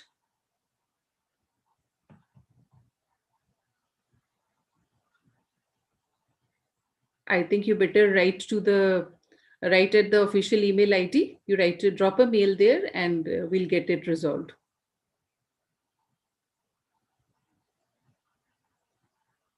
Any other questions from anyone regarding Google Meet?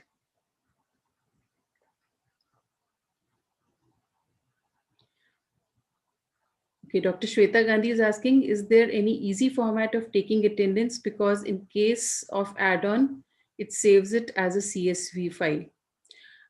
Dr. Gandhi, for Meet attendance, you won't find just one app. There are multiple apps available. And one of the apps downloads is at CSV, but taking automated attendance means you have to map your students to the roll number once again. So that is a manual work once again.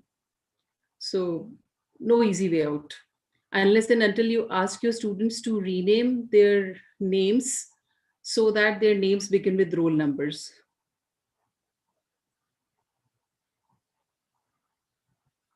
Anil Kumar is saying that mute all is available on Google Meet. I'm sorry, I have not used it. I have not seen it.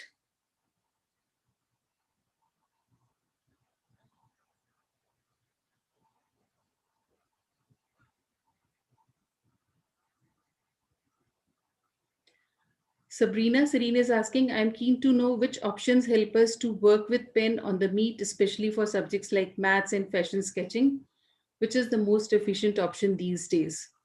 Now, if you are taking your classes on Meet and want to use a pen freehand drawing, then you can use the Google Jamboard for that.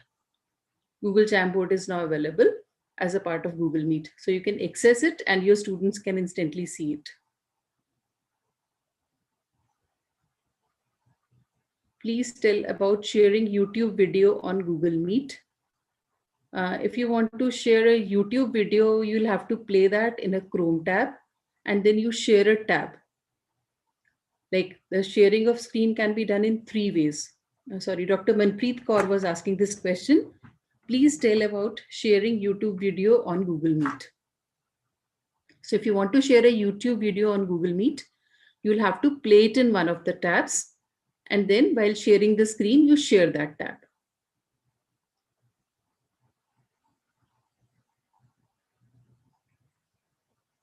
Sangeeta Sharma is asking, one needs a separate Zoom mail sign-in password.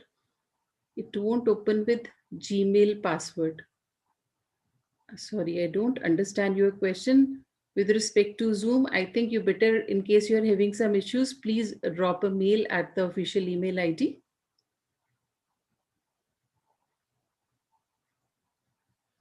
Sakshi Verma is asking, can we play video from computer? I don't get audio if I play video from computer.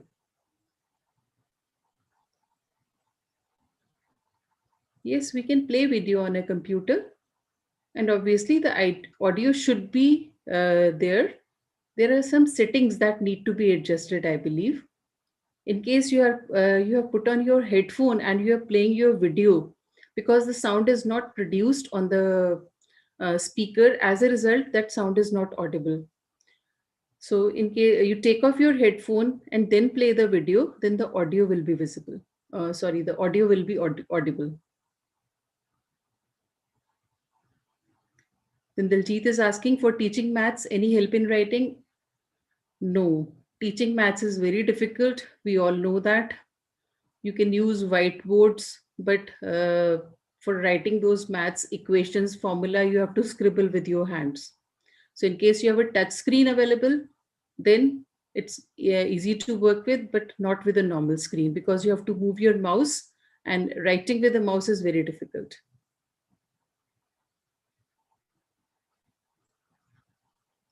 Then Dr. Shweta is asking a question. In case of Zoom, we have better camera quality, and in case of Google Meet, it's not the case.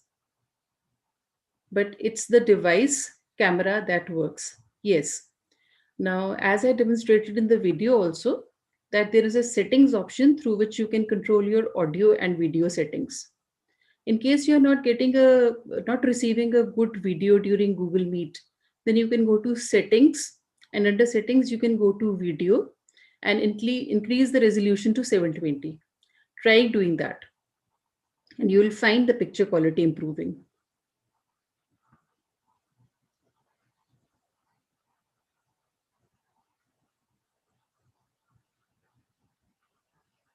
Okay, anyone else? Any other question?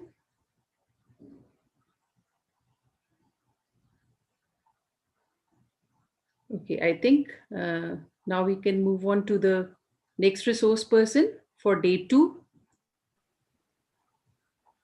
Dr. Veena Guryani can join in now. Thank you so much, ma'am. Am I audible? Yes, ma'am, you are audible. Thank you, Kanika, for confirming. Good afternoon, everyone. I'll be taking up the queries on the topic Google Docs. On the doubt form, I have received certain queries related to Google Docs, and I'll be taking them one by one now.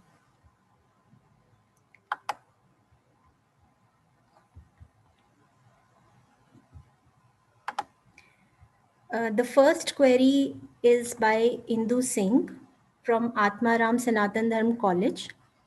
She says how and what other functions we can integrate between Google Docs and Google Meet and in Google Drive. Basically, these three are three different applications. Google Docs is used for editing, creating documents. Google Meet is altogether another app for video conferencing, for which we are using for online teaching and meetings. And Google Drive is used for storage purposes. What relation I can make out between these Google Docs and Google Meet is that you can present a Google document in Google Meet. If you have a document to show, if you have prepared a report kind of a thing, if you have something that you've typed and you wish to share, you can present it using your screen. You can share your screen and present that document. The next query is by Dr. Vandana Surajbhan from Lady Shri Ram College of Women. Please explain the process of creating Google Docs once again. For this query, I'll be sharing my screen to show how it is done.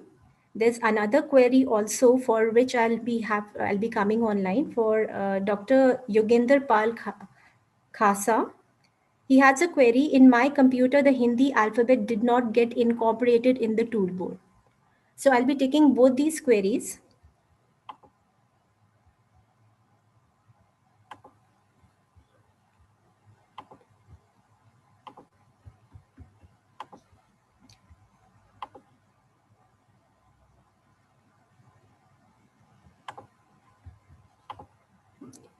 Is my screen visible?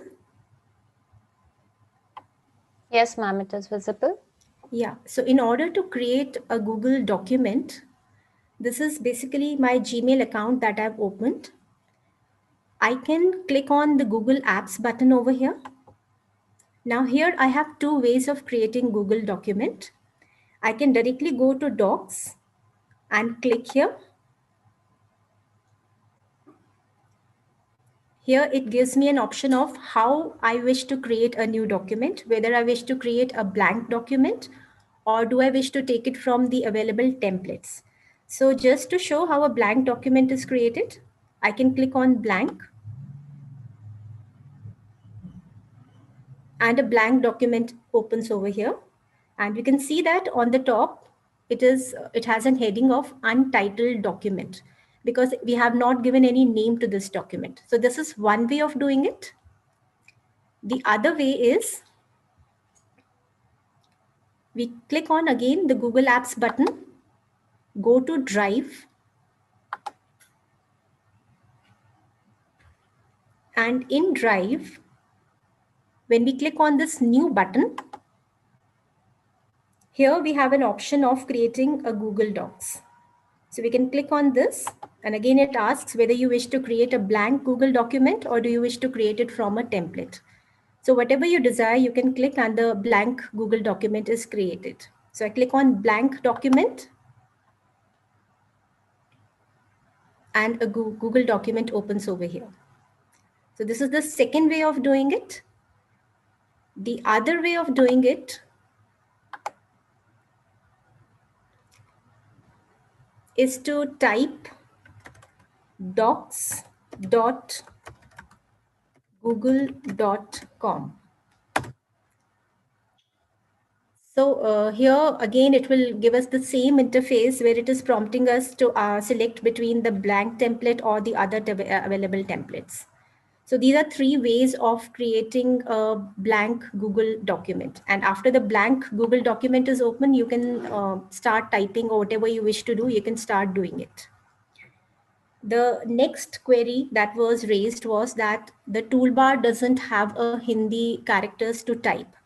So in the video that I created for typing in other languages, I had shown that you can type it by clicking on the file menu.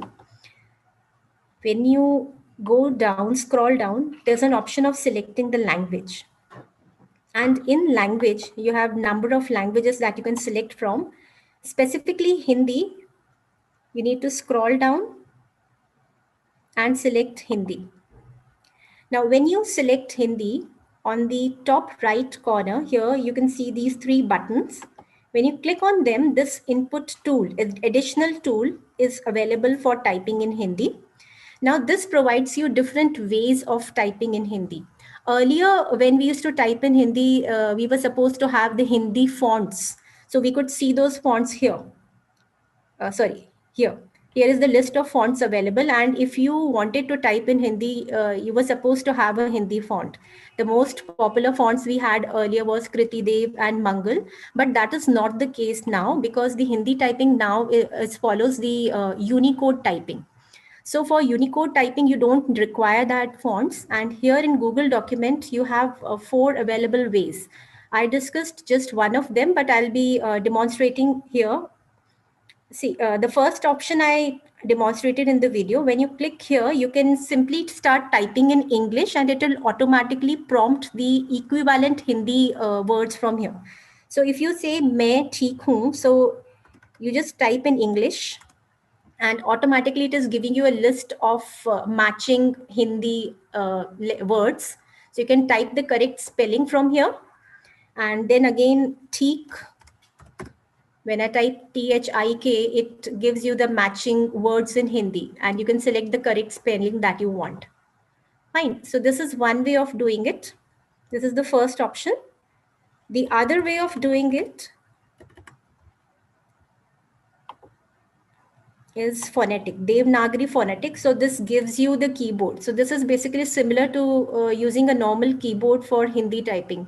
So this is basically helpful for those people who already know Hindi, how to do Hindi typing using the regular keyboard.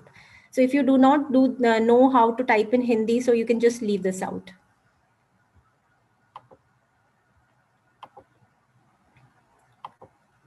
This is the third option is InScript. So this is, you can see this is the Hindi keyboard available. Now, again, this requires a lot of practice. And if you know how to do it, you can use this keyboard also. Third option, the last option that is available is quite interesting. Here it shows you a pen icon and prompts you a window. And if you want, you can type. I mean, you can start writing with this pen in Hindi. So if I write "may,"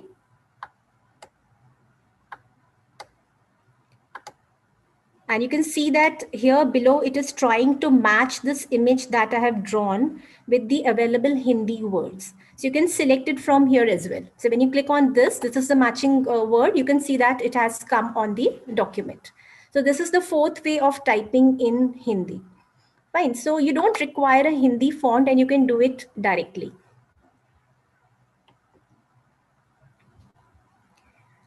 The other query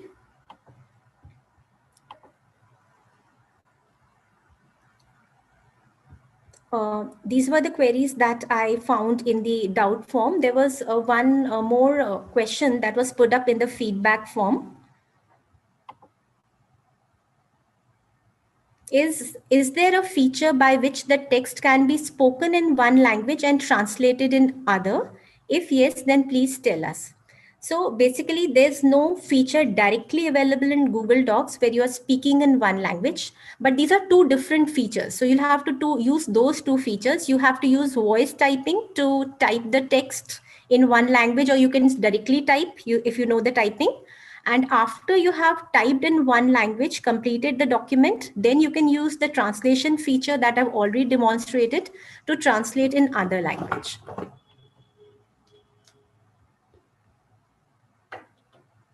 So these were the questions that I got in the doubt form and the feedback form.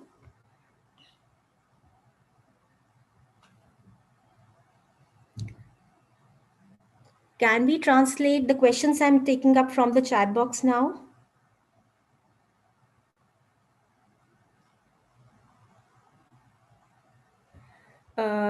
We have a question by Dr. Pooja Khorwal. In case want to write article in Hindi, what to do? You can, Pooja, you can do it using the voice typing that has already been covered, or you can do it. I've now told you the 4 ways of typing in Google document. You can use any one of them, whichever you're comfortable.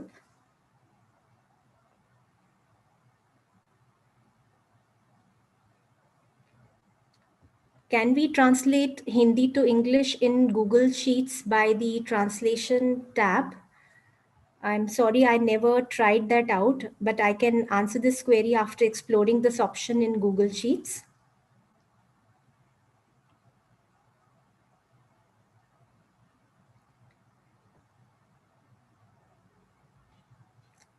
Then we have a question by Savita Rastogi. When we download from Google Docs in Word, does the format change further since Google Docs does the editing?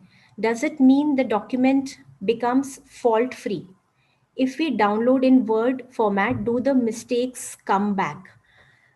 See, the format is almost the same. Whatever you're typing in Docs is the same, and you can, if you wish, you can do the typing. You can further correct it in Word also.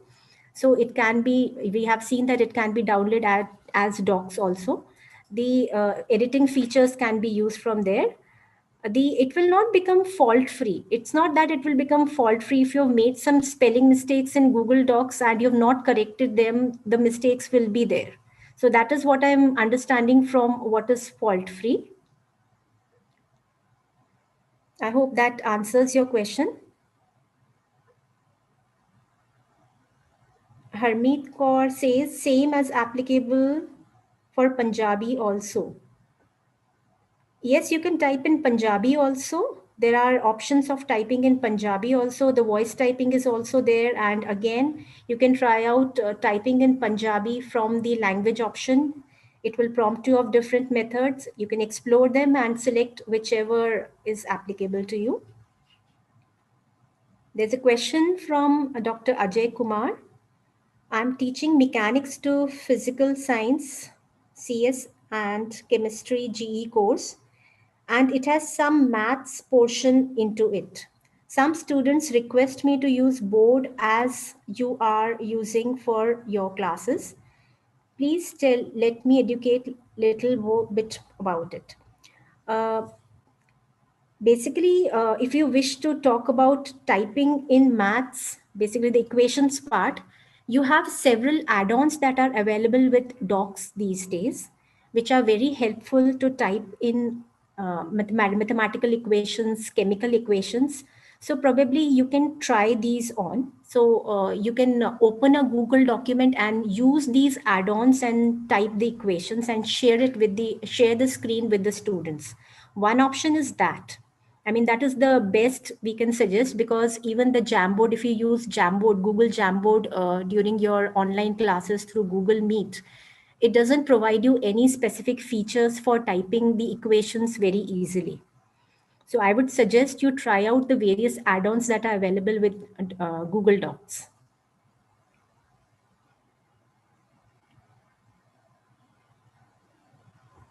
Can we use Jamboard? The next question is by Vaishali Jain. Can we use Jamboard in Google Meet? Yes, you can use Jamboard in Google Meet, and we'll be covering this topic in subsequent lectures.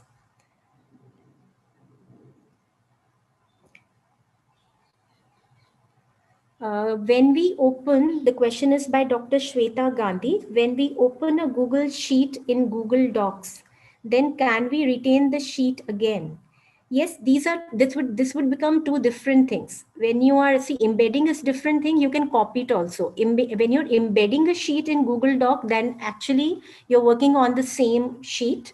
But if you wish, you can copy it, Control C the portion of the sheet that you wish, and then you can copy it in Google Docs. So in that case, the copy that is created is in Google Docs only, and you can make the editing, or you can format it, edit it the way you wish to do.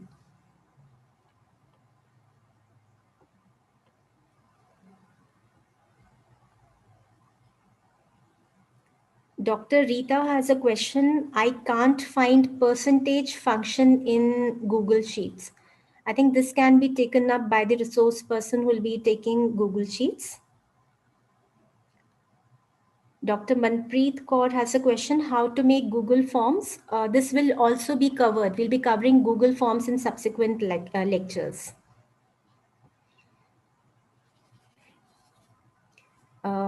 Savita Rastogi has a question, grammatically correct spellings too. Suppose from Word we upload on Docs, okay? Correct the mistakes, then download in Word. Does the document improve? I mean, there's no need for doing this. You can use the spelling check in Word also. You have an option of correcting the spellings using the spell check option in MS Word. You can correct the spellings there. There's no reason of uploading the document in Docs, correcting the spellings over there. I mean, you are basically talking about the autocorrect option that is available in Docs and then downloading it. There's no need for that. You can change it using the spell check option that is available in MS Word only.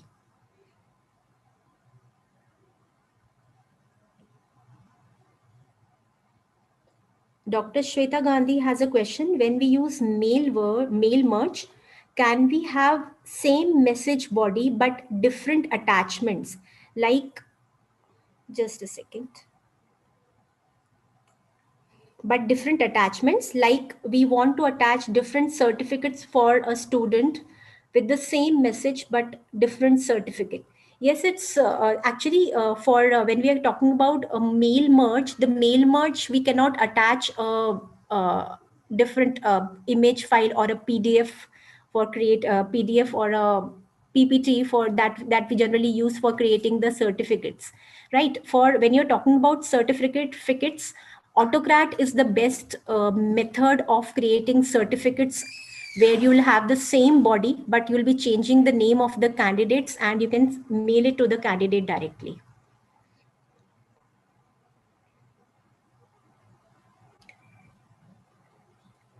Daljit is suggesting math type is a nice add-on for typing maths equation.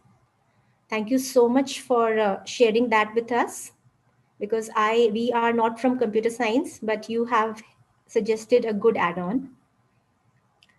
Dr. Shweta Gandhi is asking, what about PDF? When we open Google Docs, can we retain PDF back?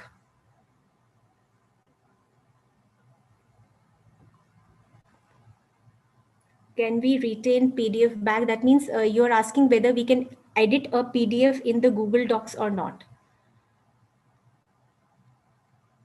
I have not tried this. I'm really not sure of this. I'll have to see this and I can take this up in the next doubt session.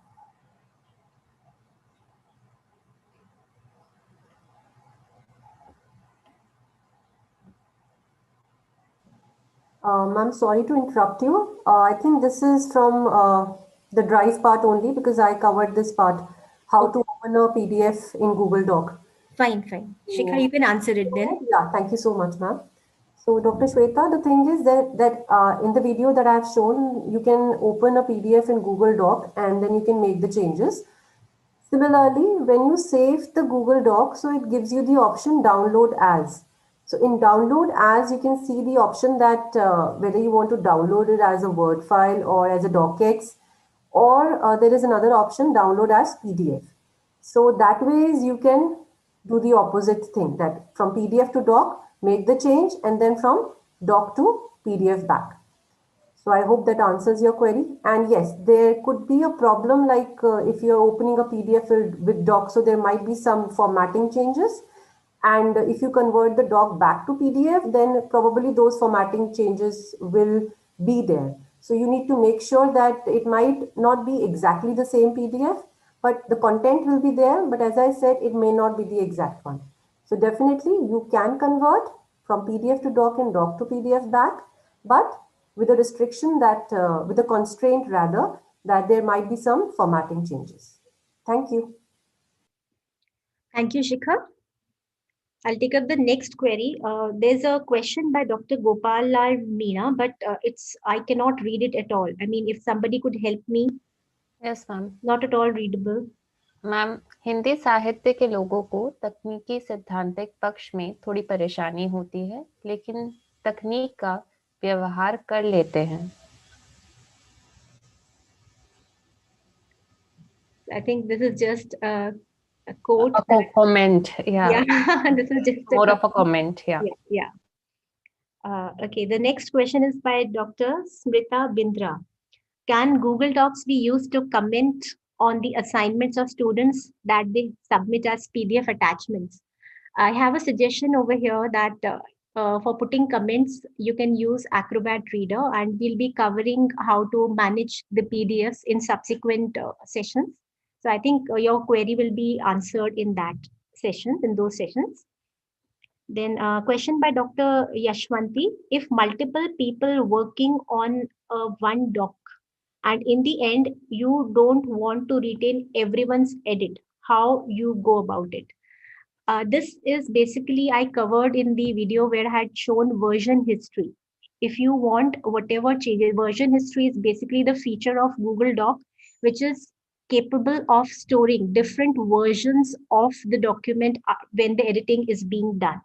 So at any point of time, if you feel that a change made by a person or editing made by a person should not be retained, you can always select that particular version and you can restore it. So that is possible in Google Docs.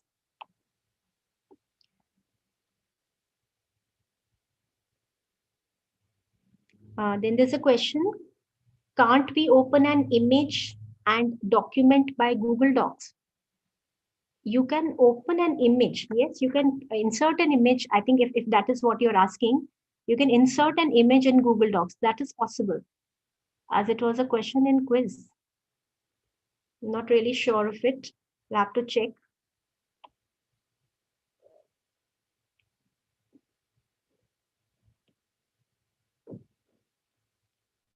Dr. Shweta Gandhi, my PDF was lost when I opened it. Do we have original PDF copy retained? If you're talking lost, should I assume that it is deleted?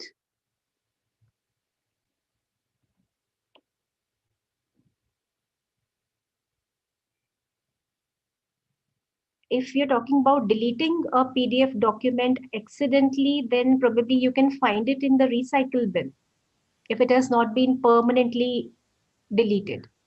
Meena ma'am, just sorry to interrupt you. I think this is a continuation question to the one that I've answered.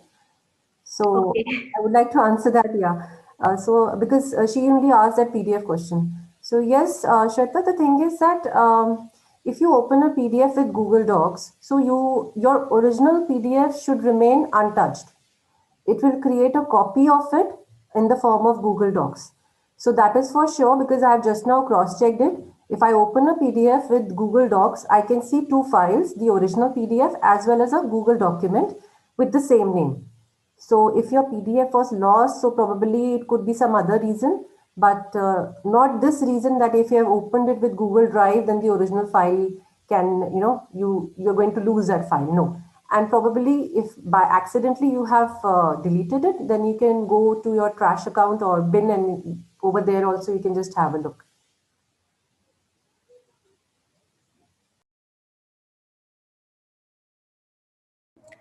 Thank you, Shikha.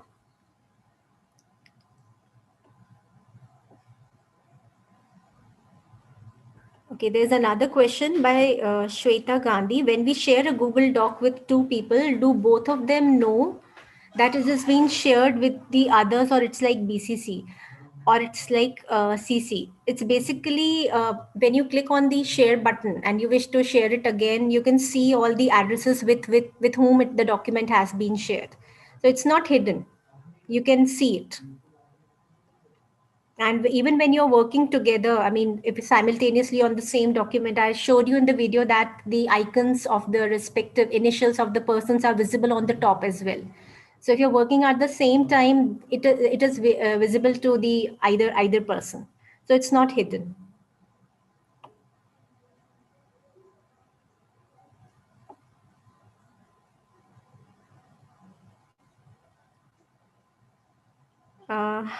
There's a question by Anil Kumar, and I'm sorry I cannot read it. It's very, very small.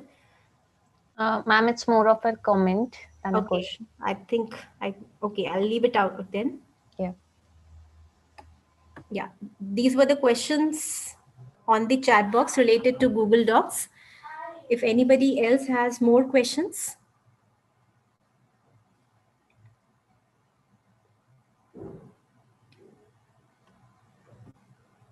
Okay, thank you so much for listening to me patiently. Kanika, please take over. Yes, ma'am. We now invite the next resource person for Google Sheets. Thank you. Thank you so much, Kanika, and very good evening to one and all.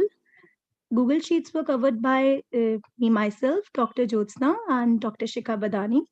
So in the Google Forms, we received some comments and queries. So first was by Dr. Shashi Bala, and she shared that I have shared my student database and the histogram with the email ID provided. How would I get confirmation that my work is received? So for this, in fact, for the Dr. Shashi and for all the participants, that for the assignment that we have floated yesterday, you have to create one Google Sheet in which you are plotting the histogram. So you have to turn in that Google Sheet from the Google Classroom itself, as was demonstrated in the video that was shown just after the lecture of Professor Jedi. So you have to turn in the sheet, whatever solution you have done in the sheet, you have to turn in via Google Classroom. So it will automatically, whenever you are saying hand in and turn in, it is automatically reaching to our classroom. We will check the assignments and quizzes very soon. So if there is a discrepancy and if they are not being submitted in the stipulated time, we will get back to you on your email IDs that yes, this assignment has not been submitted. So we have received quite a good response on the assignments already. So this is regarding this. So just to summarize, you have to turn in the Google Sheet as an answer in the Google Classroom only.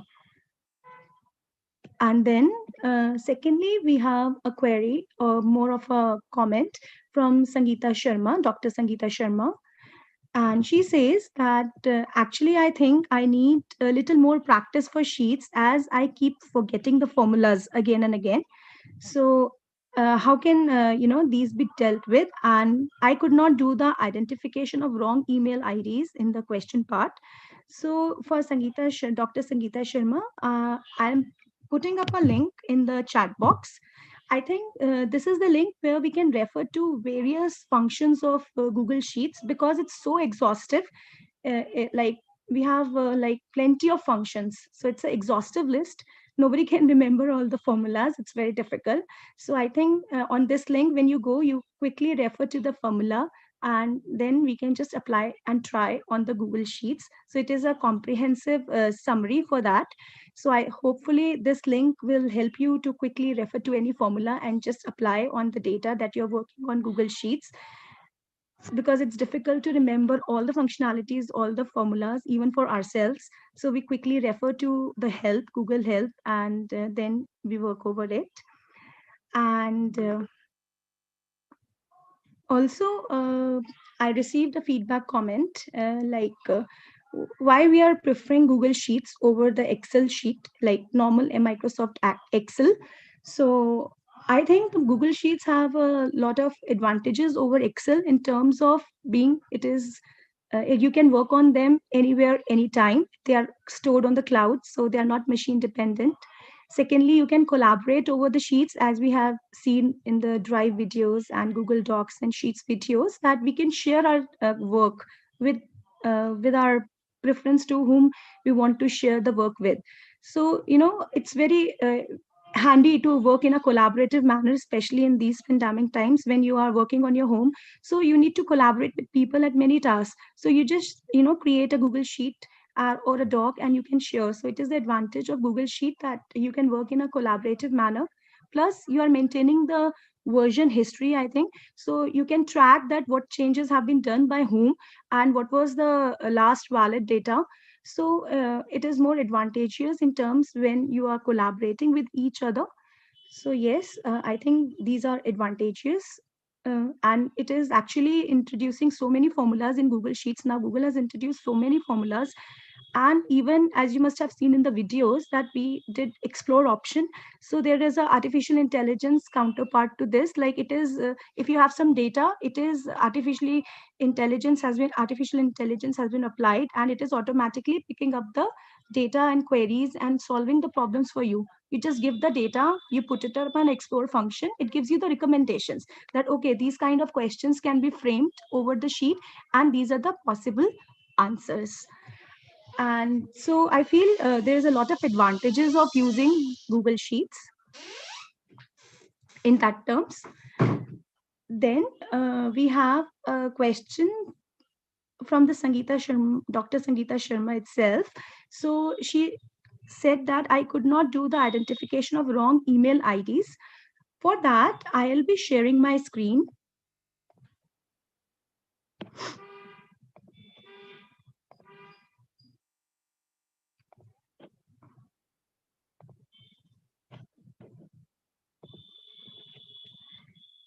So is my screen visible? Can somebody confirm?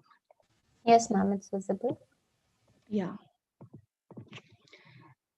So for this, if we are providing some email IDs in a cell in a Google Sheet, we can apply a function is email as demonstrated in the videos. This email function, when we give the email to this gives us true or false values. So if your email ID is valid, then it returns true and you get to know that your email ID is okay. But for example, here, it's not Google gmail.com, it's something is missing here, so it will return the value as false. So this is not my valid email ID. Similarly, if we have, see here, we have a hashtag here rather than like at the rate, so it is returning false. So this way you can check if you have student database, let's say, and students are providing emails, so you can check whether the emails are valid or not in this way. So this was regarding the submission of the assignment, because in the assignment, you need to check the validity of the emails. Additionally to this, just quickly taking over some question that was taken by, that was just provided on the chat box when, Veena ma'am was covering the Google Docs, that can we translate some text in Hindi to English in Google Sheets as well. So as you can see, there is a text in Hindi here. So yes, you can translate. We have a Google Translate function for that. In Google Translate, whenever you are providing a text, you can give the source language name or the accreditations. Like these are the symbols that we can use for the languages. When you go to the help of Google Translate, you can see that what are the symbol for each language. So for Hindi, it's HI. So your source text is in Hindi. So the first parameter is for source language. And the second one is for your destination language. So source is Hindi and you can put the destination as English. So whenever I have a Hindi text, I can convert it to my English text by just providing the codes for the languages. And here I have to provide the cell, the original cell on which I want to apply the translation. So this was regarding these. And in Google Forms, actually, we received one more query.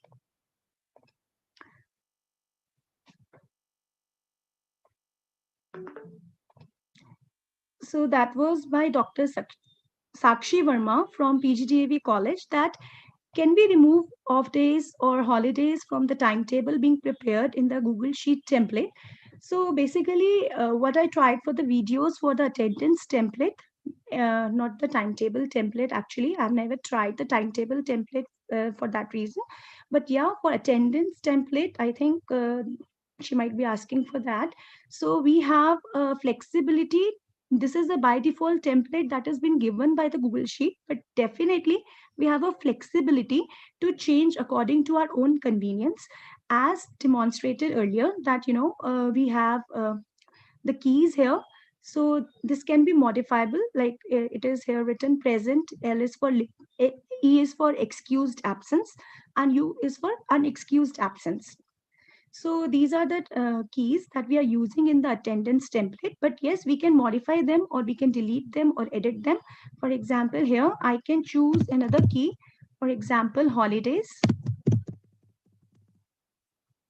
So if, and I can also choose another key, for example, my off days. For the attendance part.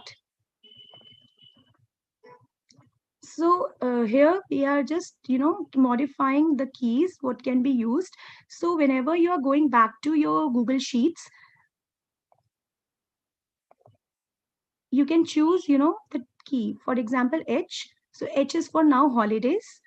So you can drag whatever days is the holiday for the students. So this is your holiday day. And similarly, you can make a off day. So it is totally up to you. And also you can change by dropping and dragging the columns and dates from here, because whenever you click on a cell here, it gives you a date. So whenever you are taking attendance, you can select a date and you can select a day correspondingly, because it is an automatically generated cell. So whenever you are selecting this, you can mention whatever is the day. You can yourself mention that it is a holiday by just typing. Or in case you want to remove or all the things that are holidays or off days or Saturdays or Sunday, suppose this is my holiday, you can just delete the column. If you don't want to mark that this is a holiday, you can just delete the column for that day also. So it is a customizable template. By default, it is given by the Google Sheets, and it is very useful. It is working on the keys that we will mention here. You can mention either one key or two key or any number of keys that you want. Maybe we can just make for presence, absence, holidays, and off days. So it's totally up to you. I mean, it's totally up to our experimentation that how we want to customize this attendance sheet for our students. So for attendance, yes, for that perspective, we can tune the template by default template according to our own convenience by dropping and dragging the calendar. Which days you want, you can keep, and which days you don't want, you can just, don't select that from the calendar. So you can just drop and drag and choose whatever data range you want from, by setting up the calendar. So you just need to set up the dates in the calendar. So I think these were the comments and the feedback that was provided to me. If you have any queries,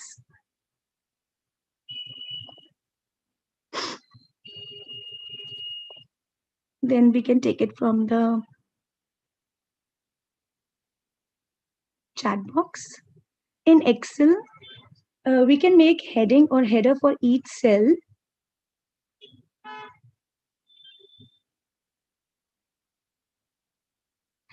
I think if I'm getting the question correctly, that in the Excel we can make heading or header for each cell.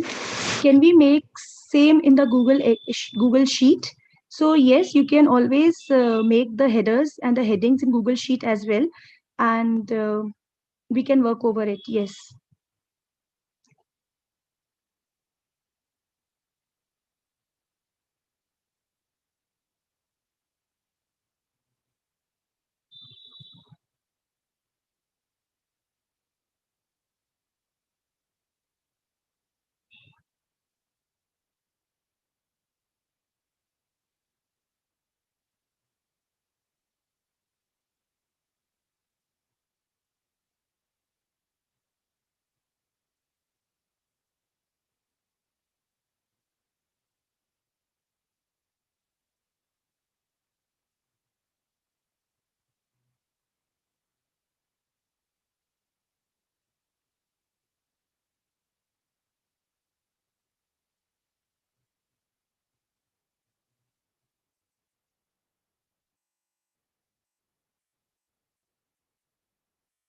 So there is a question that is it safe taking attendance in Google Classroom and Google Sheet? I would say Google Classroom attendance is like comments and you need to compile. But in Google Sheet template, it is like whenever you are making P's and absences, then it is automatically counted as well towards the end. So it is giving you the summary as well by counting the number of days the students are present, by counting number of his or her absence, and by counting the number of off days. So it is very handy in terms of the final attendance that we are generating for the student. So it is quite advantageous to use attendance template in Google Sheet rather than the Google Classroom, what I feel.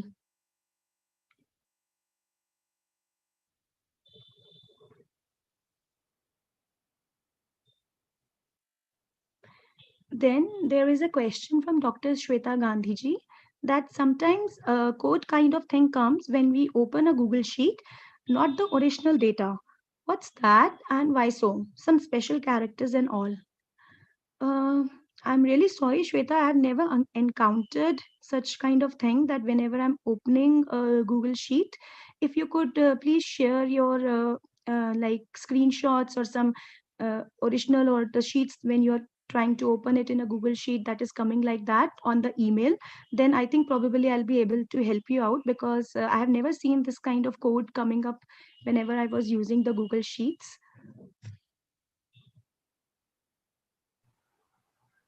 Jyotsna, may I add to it?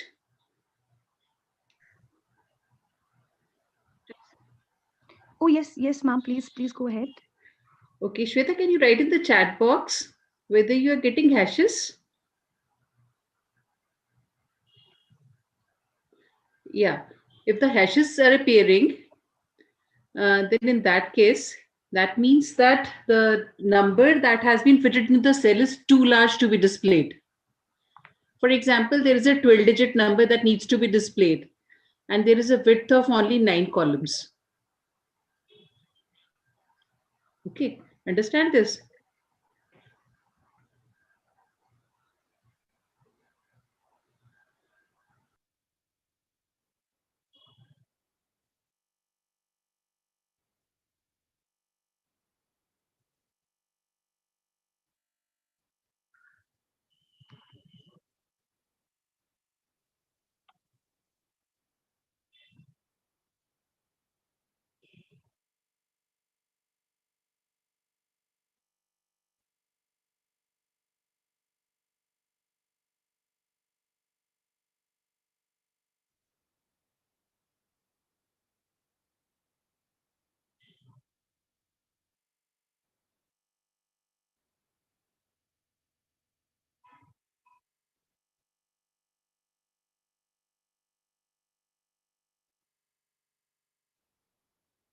Ma'am, can we proceed with the next?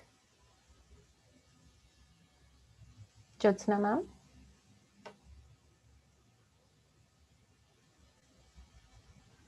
I think there was one question in the chat box that Jyotsna can answer, then we can go ahead. Okay, ma'am. I'm really sorry. Am I audible now? I'm really sorry. Yes, ma'am. Yes, You're audible. Yeah. So yes, I was going through this. So there was Dr. Rita from ma'am. I can't find the percentage function in Google Sheet. So Dr. Rita, for the percentage, we can just apply the cell divided by cell into 100, and then we go to even the format options. In the format option, by the number, for the number you can format the number with the percentage or by percentile. So for that reason, you can calculate from there. And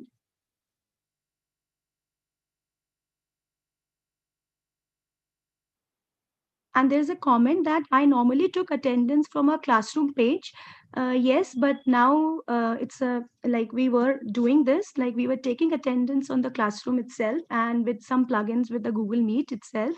But now the feature has been introduced by the Google Sheets, that is attendance sheet. So I think this is a very new feature that has come up, and we can always explore this feature because it is very handy to maintain the attendance on the cloud like this, and it is automatically generating the summary for us as well.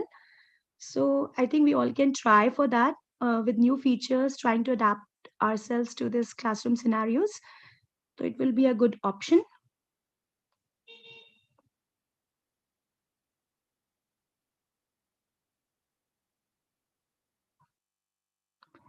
Yes, Dr. Manpreet, can we copy and paste the table in Google Sheet from any other source?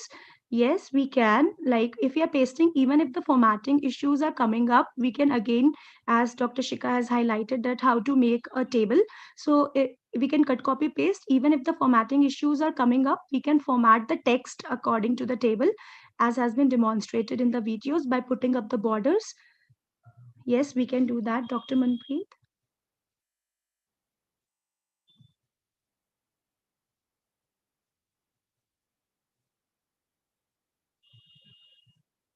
Okay, so yeah, Dr. Anil Kumar has also suggested that, ma'am, I have encountered the same problem.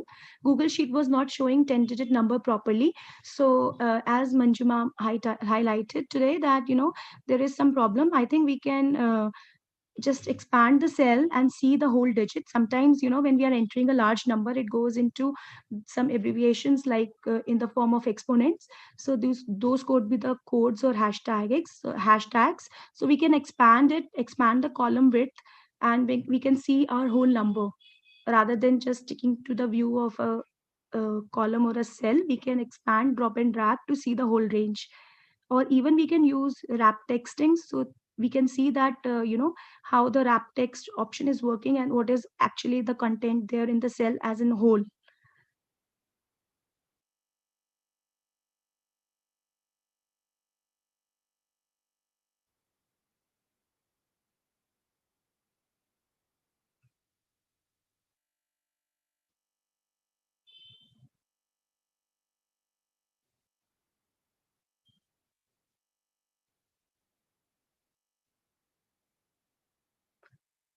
So the next question is from Dr. Ajay Kumar.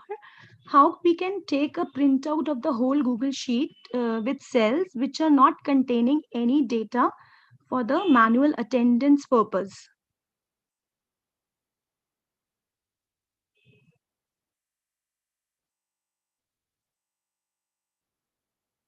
For this, I think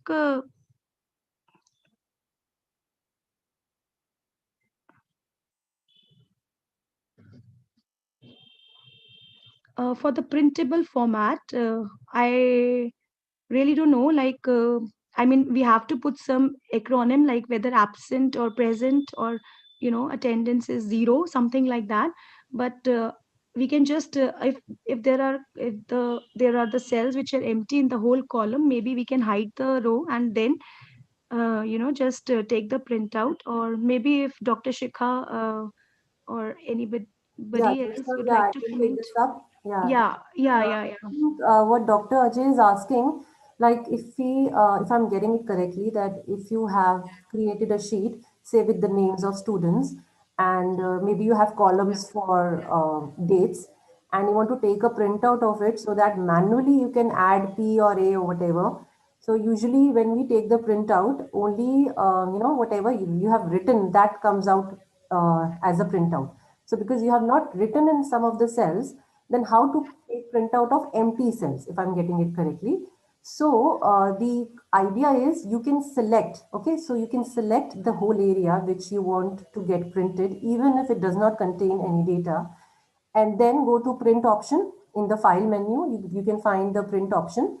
And when you click on print, it will open a preview.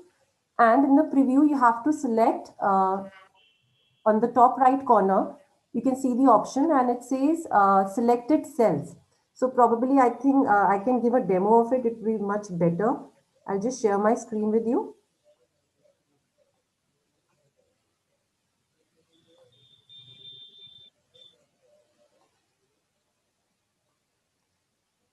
Can anybody confirm, is the screen visible? Yes, ma'am. Yes, Shikha. Yes, Shikha. Yeah, so I think what he's trying to ask is if I have some empty cells. So for example, let me scroll down towards the right. I want to take the printout of these cells. Okay. So it contains, some part contains data and some part is empty. So select that area, go to file, go to scroll down to print, or alternatively you can press Control P. So you can see everything is there because right now here it says current sheet. So go to current sheet and then select this option, selected cells. So I hope it is now visible that only the area that I've selected, that will be printed. So even if it is a template where leftmost column contains the name of the students and you have multiple columns, empty columns, so you can print them for manual attendance. So I hope this answers your query.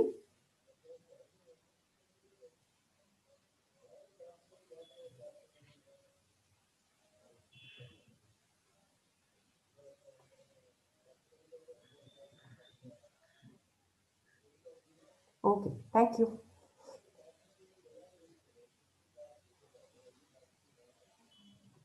And I think there is a next question that when we check images or file on the Google Drive, does sender or other members get to know about our history and privacy? So, Yes, I think I'll try to answer this. This is a very tricky question. The reason is, I think, because because we share files with each other, and sometimes we want to know that who has opened that file. So the idea is that if A has shared a file with B, all right, if A has shared a file with B, B can see the file in shared with me area, like I have explained in the drive, right? So if B opens the file, okay, then A will not get any notification. Opening, I'm just saying opening. But if A opens the file, if the owner, who's the owner, if that person opens the file, then yes, B can see who has accessed that file in quick access. There is this quick access or recent area. So over there, I have seen that if somebody else has opened the file, I can see that somebody has accessed that file, but only if I am the owner of that file. I hope I'm making it very clear. It's a bit confusing because it's two ways: who is the owner and with whom I have shared the file. So with the person I have shared the file, okay, that person can actually see when the owner or if any of the other person has opened the file. And similarly, the owner can also see. So it is both ways. But it is the easier way is that if you go to shared with me option over there, then on the top, I have seen that if somebody else has opened the file, I can see that, sometimes my colleague's name like Dr. Manju has opened it, Dr. Veena has opened it. So I get to know that they have accessed that file. So that file is shared with everyone. So people can view, but it is only over there that they can see that somebody has accessed the file. I'll again try to show it on my screen if I can.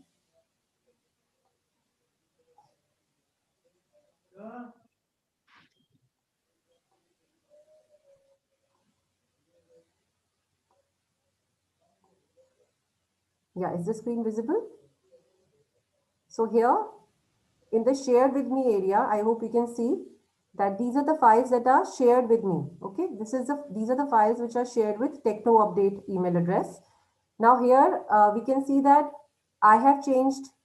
Harmeet Kaur has done some changes. Simi Mehta has done some changes. So you can see here that who has made changes in these files. So over here it is possible. And in case of my drive also, quick access, you can find out who opened the file when over here. So, but here it is only me when I have opened it. I cannot see who else has opened it. So this quick access is for me. For me, by that I mean this Techno Update email address. But if I go to shared with me, here I can see whatever files that are shared with me. Okay. So A has shared with me, B has shared, A has shared some file with me. So over here I can see on that particular file who all have done any changes because that's a shared file. All right. So you can see that over here, shared with me area. But I think this is only for edits. It is not for opening. Yes, you cannot see who has opened the file, last opened by anyone. But yes, if anybody has made the change, like you have edited or shared, then that can be seen. But I have never seen that if I'm able to see who has opened the file. It's only I can see my own thing that when I opened which file, but I won't be able to see who else has opened the file in Drive.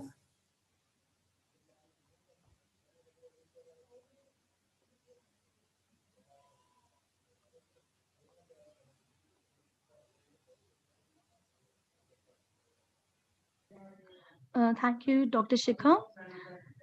And moving further, I could see one query from Dr. Yashwanti that in Excel, if we click on the border line, it shows the content properly.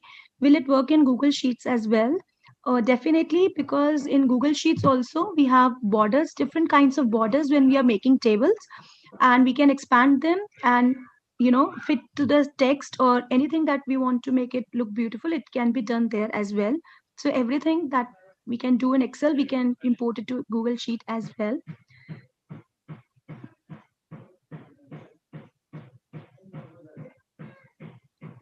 Okay, so I think that covers most of the questions on this topic, and we can move to the further topics by by Ms. Rupali Ahuja. Thank you so much.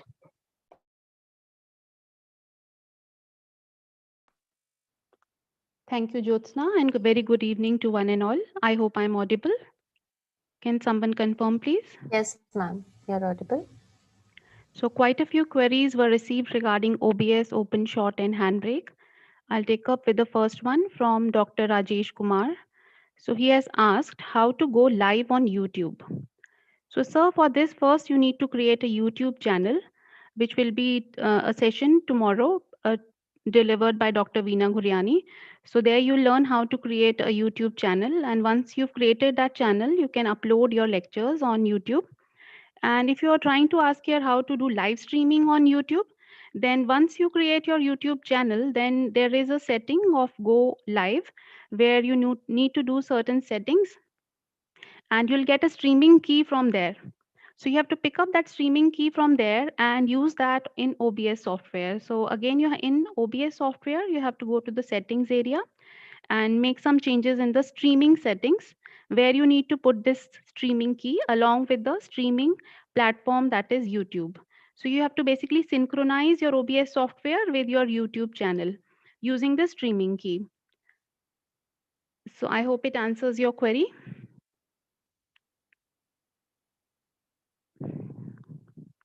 Next one is by Mr. Anil Kumar, and he has asked what is the minimum hardware requirements for running these softwares. So yes, sir, there are minimum hardware requirements. So I can very well understand that why you are concerned, because these softwares are really hardware intensive and require large amounts of memory and fast CPUs.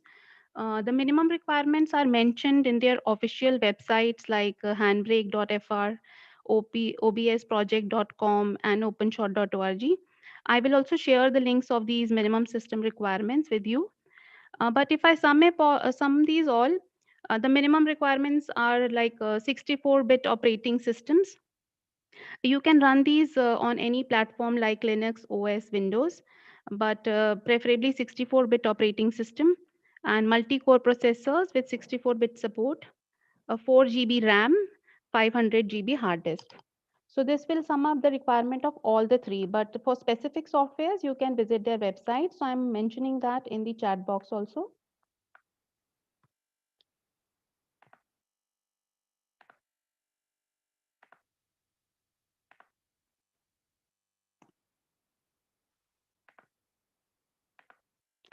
So a very good user documentation is also available about these softwares on their official website, which you can go through.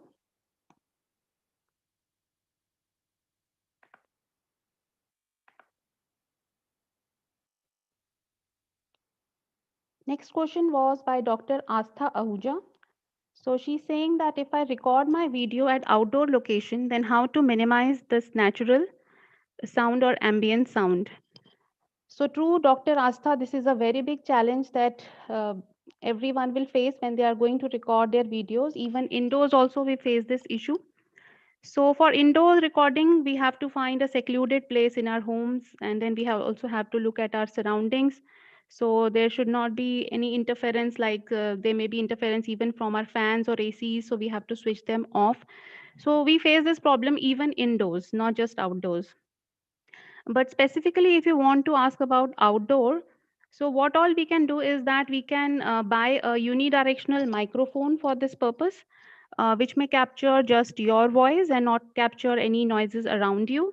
So there are some unidirectional microphones available, like shotgun microphones, which do noise cancelling because they are unidirectional. So they may try to capture your voice only.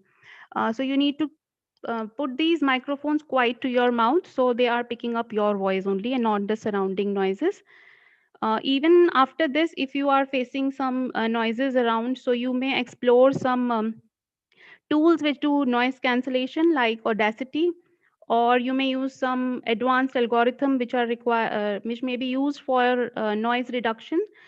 Say noise assist is one of them. So you need to explore such tools and algorithms which can be used for working on your audio tracks and then minimize these noises around you. But then you need some domain expertise in using all these tools or algorithms. So the best thing is that we can go ahead and buy some good microphones. So we do understand that we may not be always having some soundproof recording studios where we can record. So the best thing that we can do is that we can find a location where there is less noise, and we may go ahead and buy some good microphones which are unidirectional in nature. I hope this answers your query, Dr. Astha.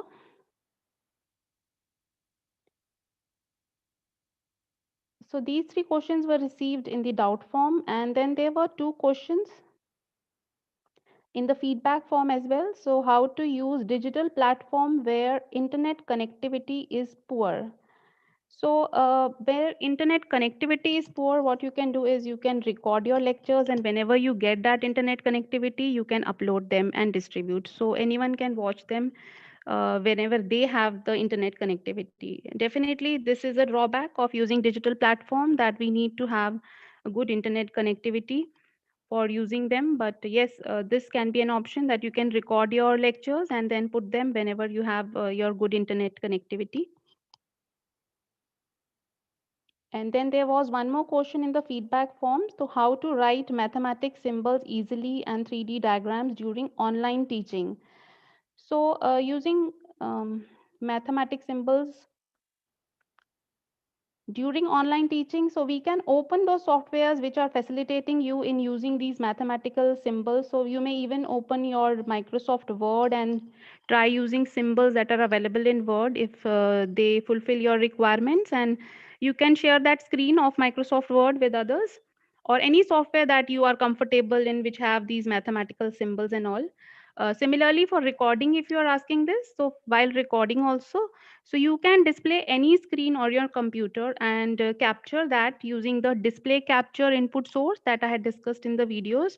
So you can open any software which is supporting 3D diagrams or mathematical symbols and equations, and then display it while recording using the display capture input source. So these were the questions received in doubt forms and feedback forms. So any other query, you can put it in the chat box.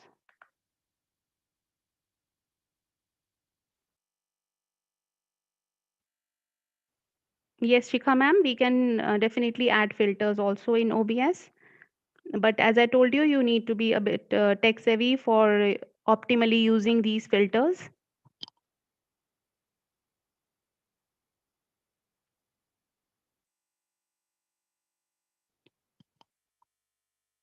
Yes, Daljit sir, we can do add math type also as an add-on to your Word software, and then display it during our Google Meet classes or while recording also.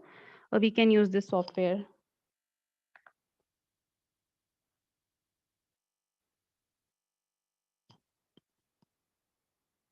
Any other query?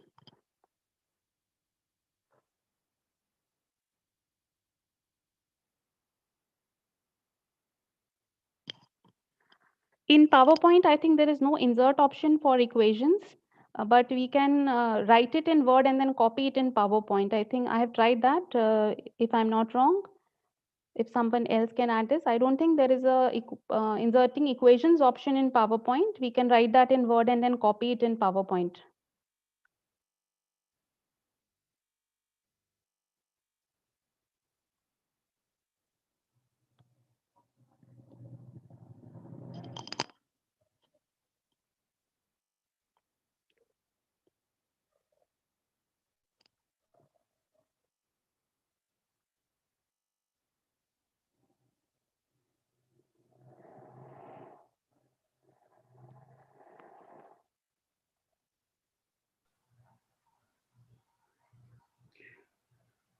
Okay, if no more questions, I would like to add on. There were 2 questions asked about Google Meet.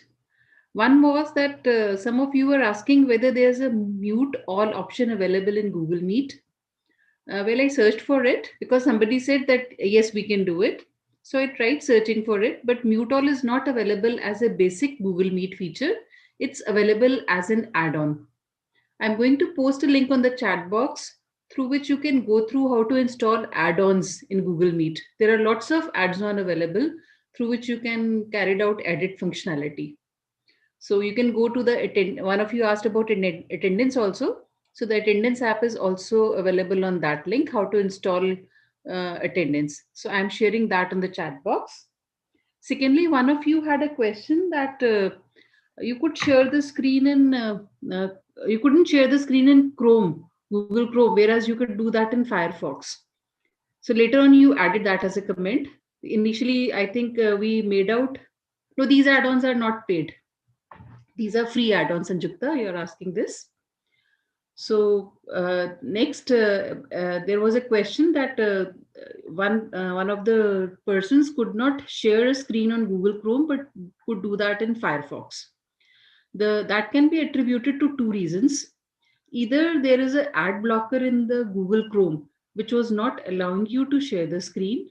So you could disable the uh, ad blocker or remove it from the browser. This can be done through settings and then try sharing your screen. The second thing that can be done is that on the Google Chrome icon on your desktop or whichever folder you have it, right click and run it as an administrator. When you run it as an administrator, the settings are set to the best possible extent, and then you might be able to share the screen on Google Chrome. So I hope I have answered the questions which were left pending by me at that point of time. And now I'm sharing the link for how to install Mute All.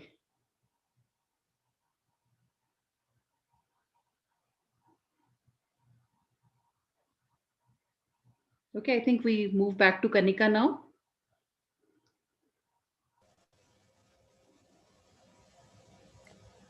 बहुत बहुत धन्यवाद हमारे सभी resource persons का। सभी से निवेदन है कि ग्रुप फोटोग्राफ के लिए अपना कैमरा स्विच ऑन कर ले।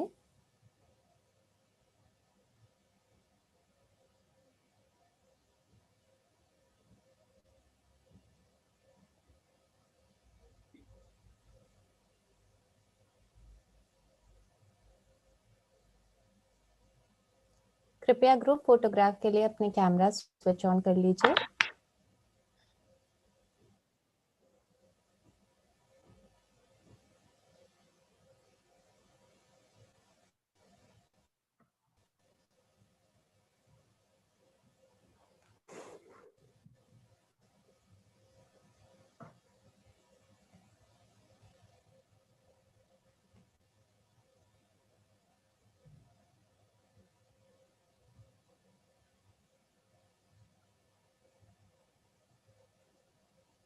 आप सभी से निवेदन है अपना कैमरा स्विच ऑन कर लीजिए।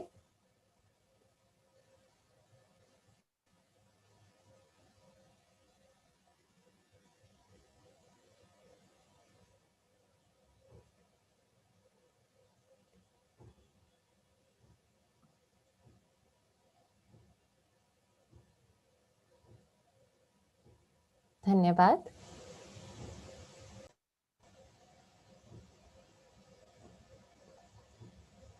एफडीपी कार्यक्रम के तीसरे लाइव सत्र में भाग लेने के लिए आप सभी प्रतिभागियों का धन्यवाद। आशा है कि अब तक का आपका अनुभव ज्ञानवर्धक रहा। आज का सत्र यहाँ समाप्त होता है। अब आप लॉग आउट कर सकते हैं। धन्यवाद।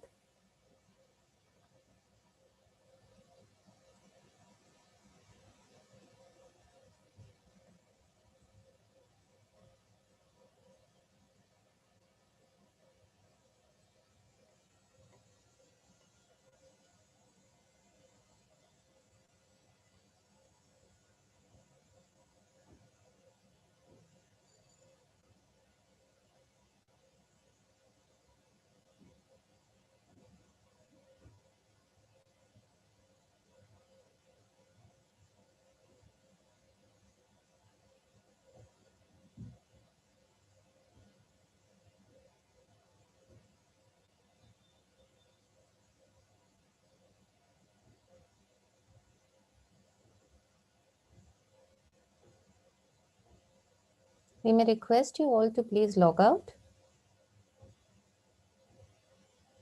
Thank you.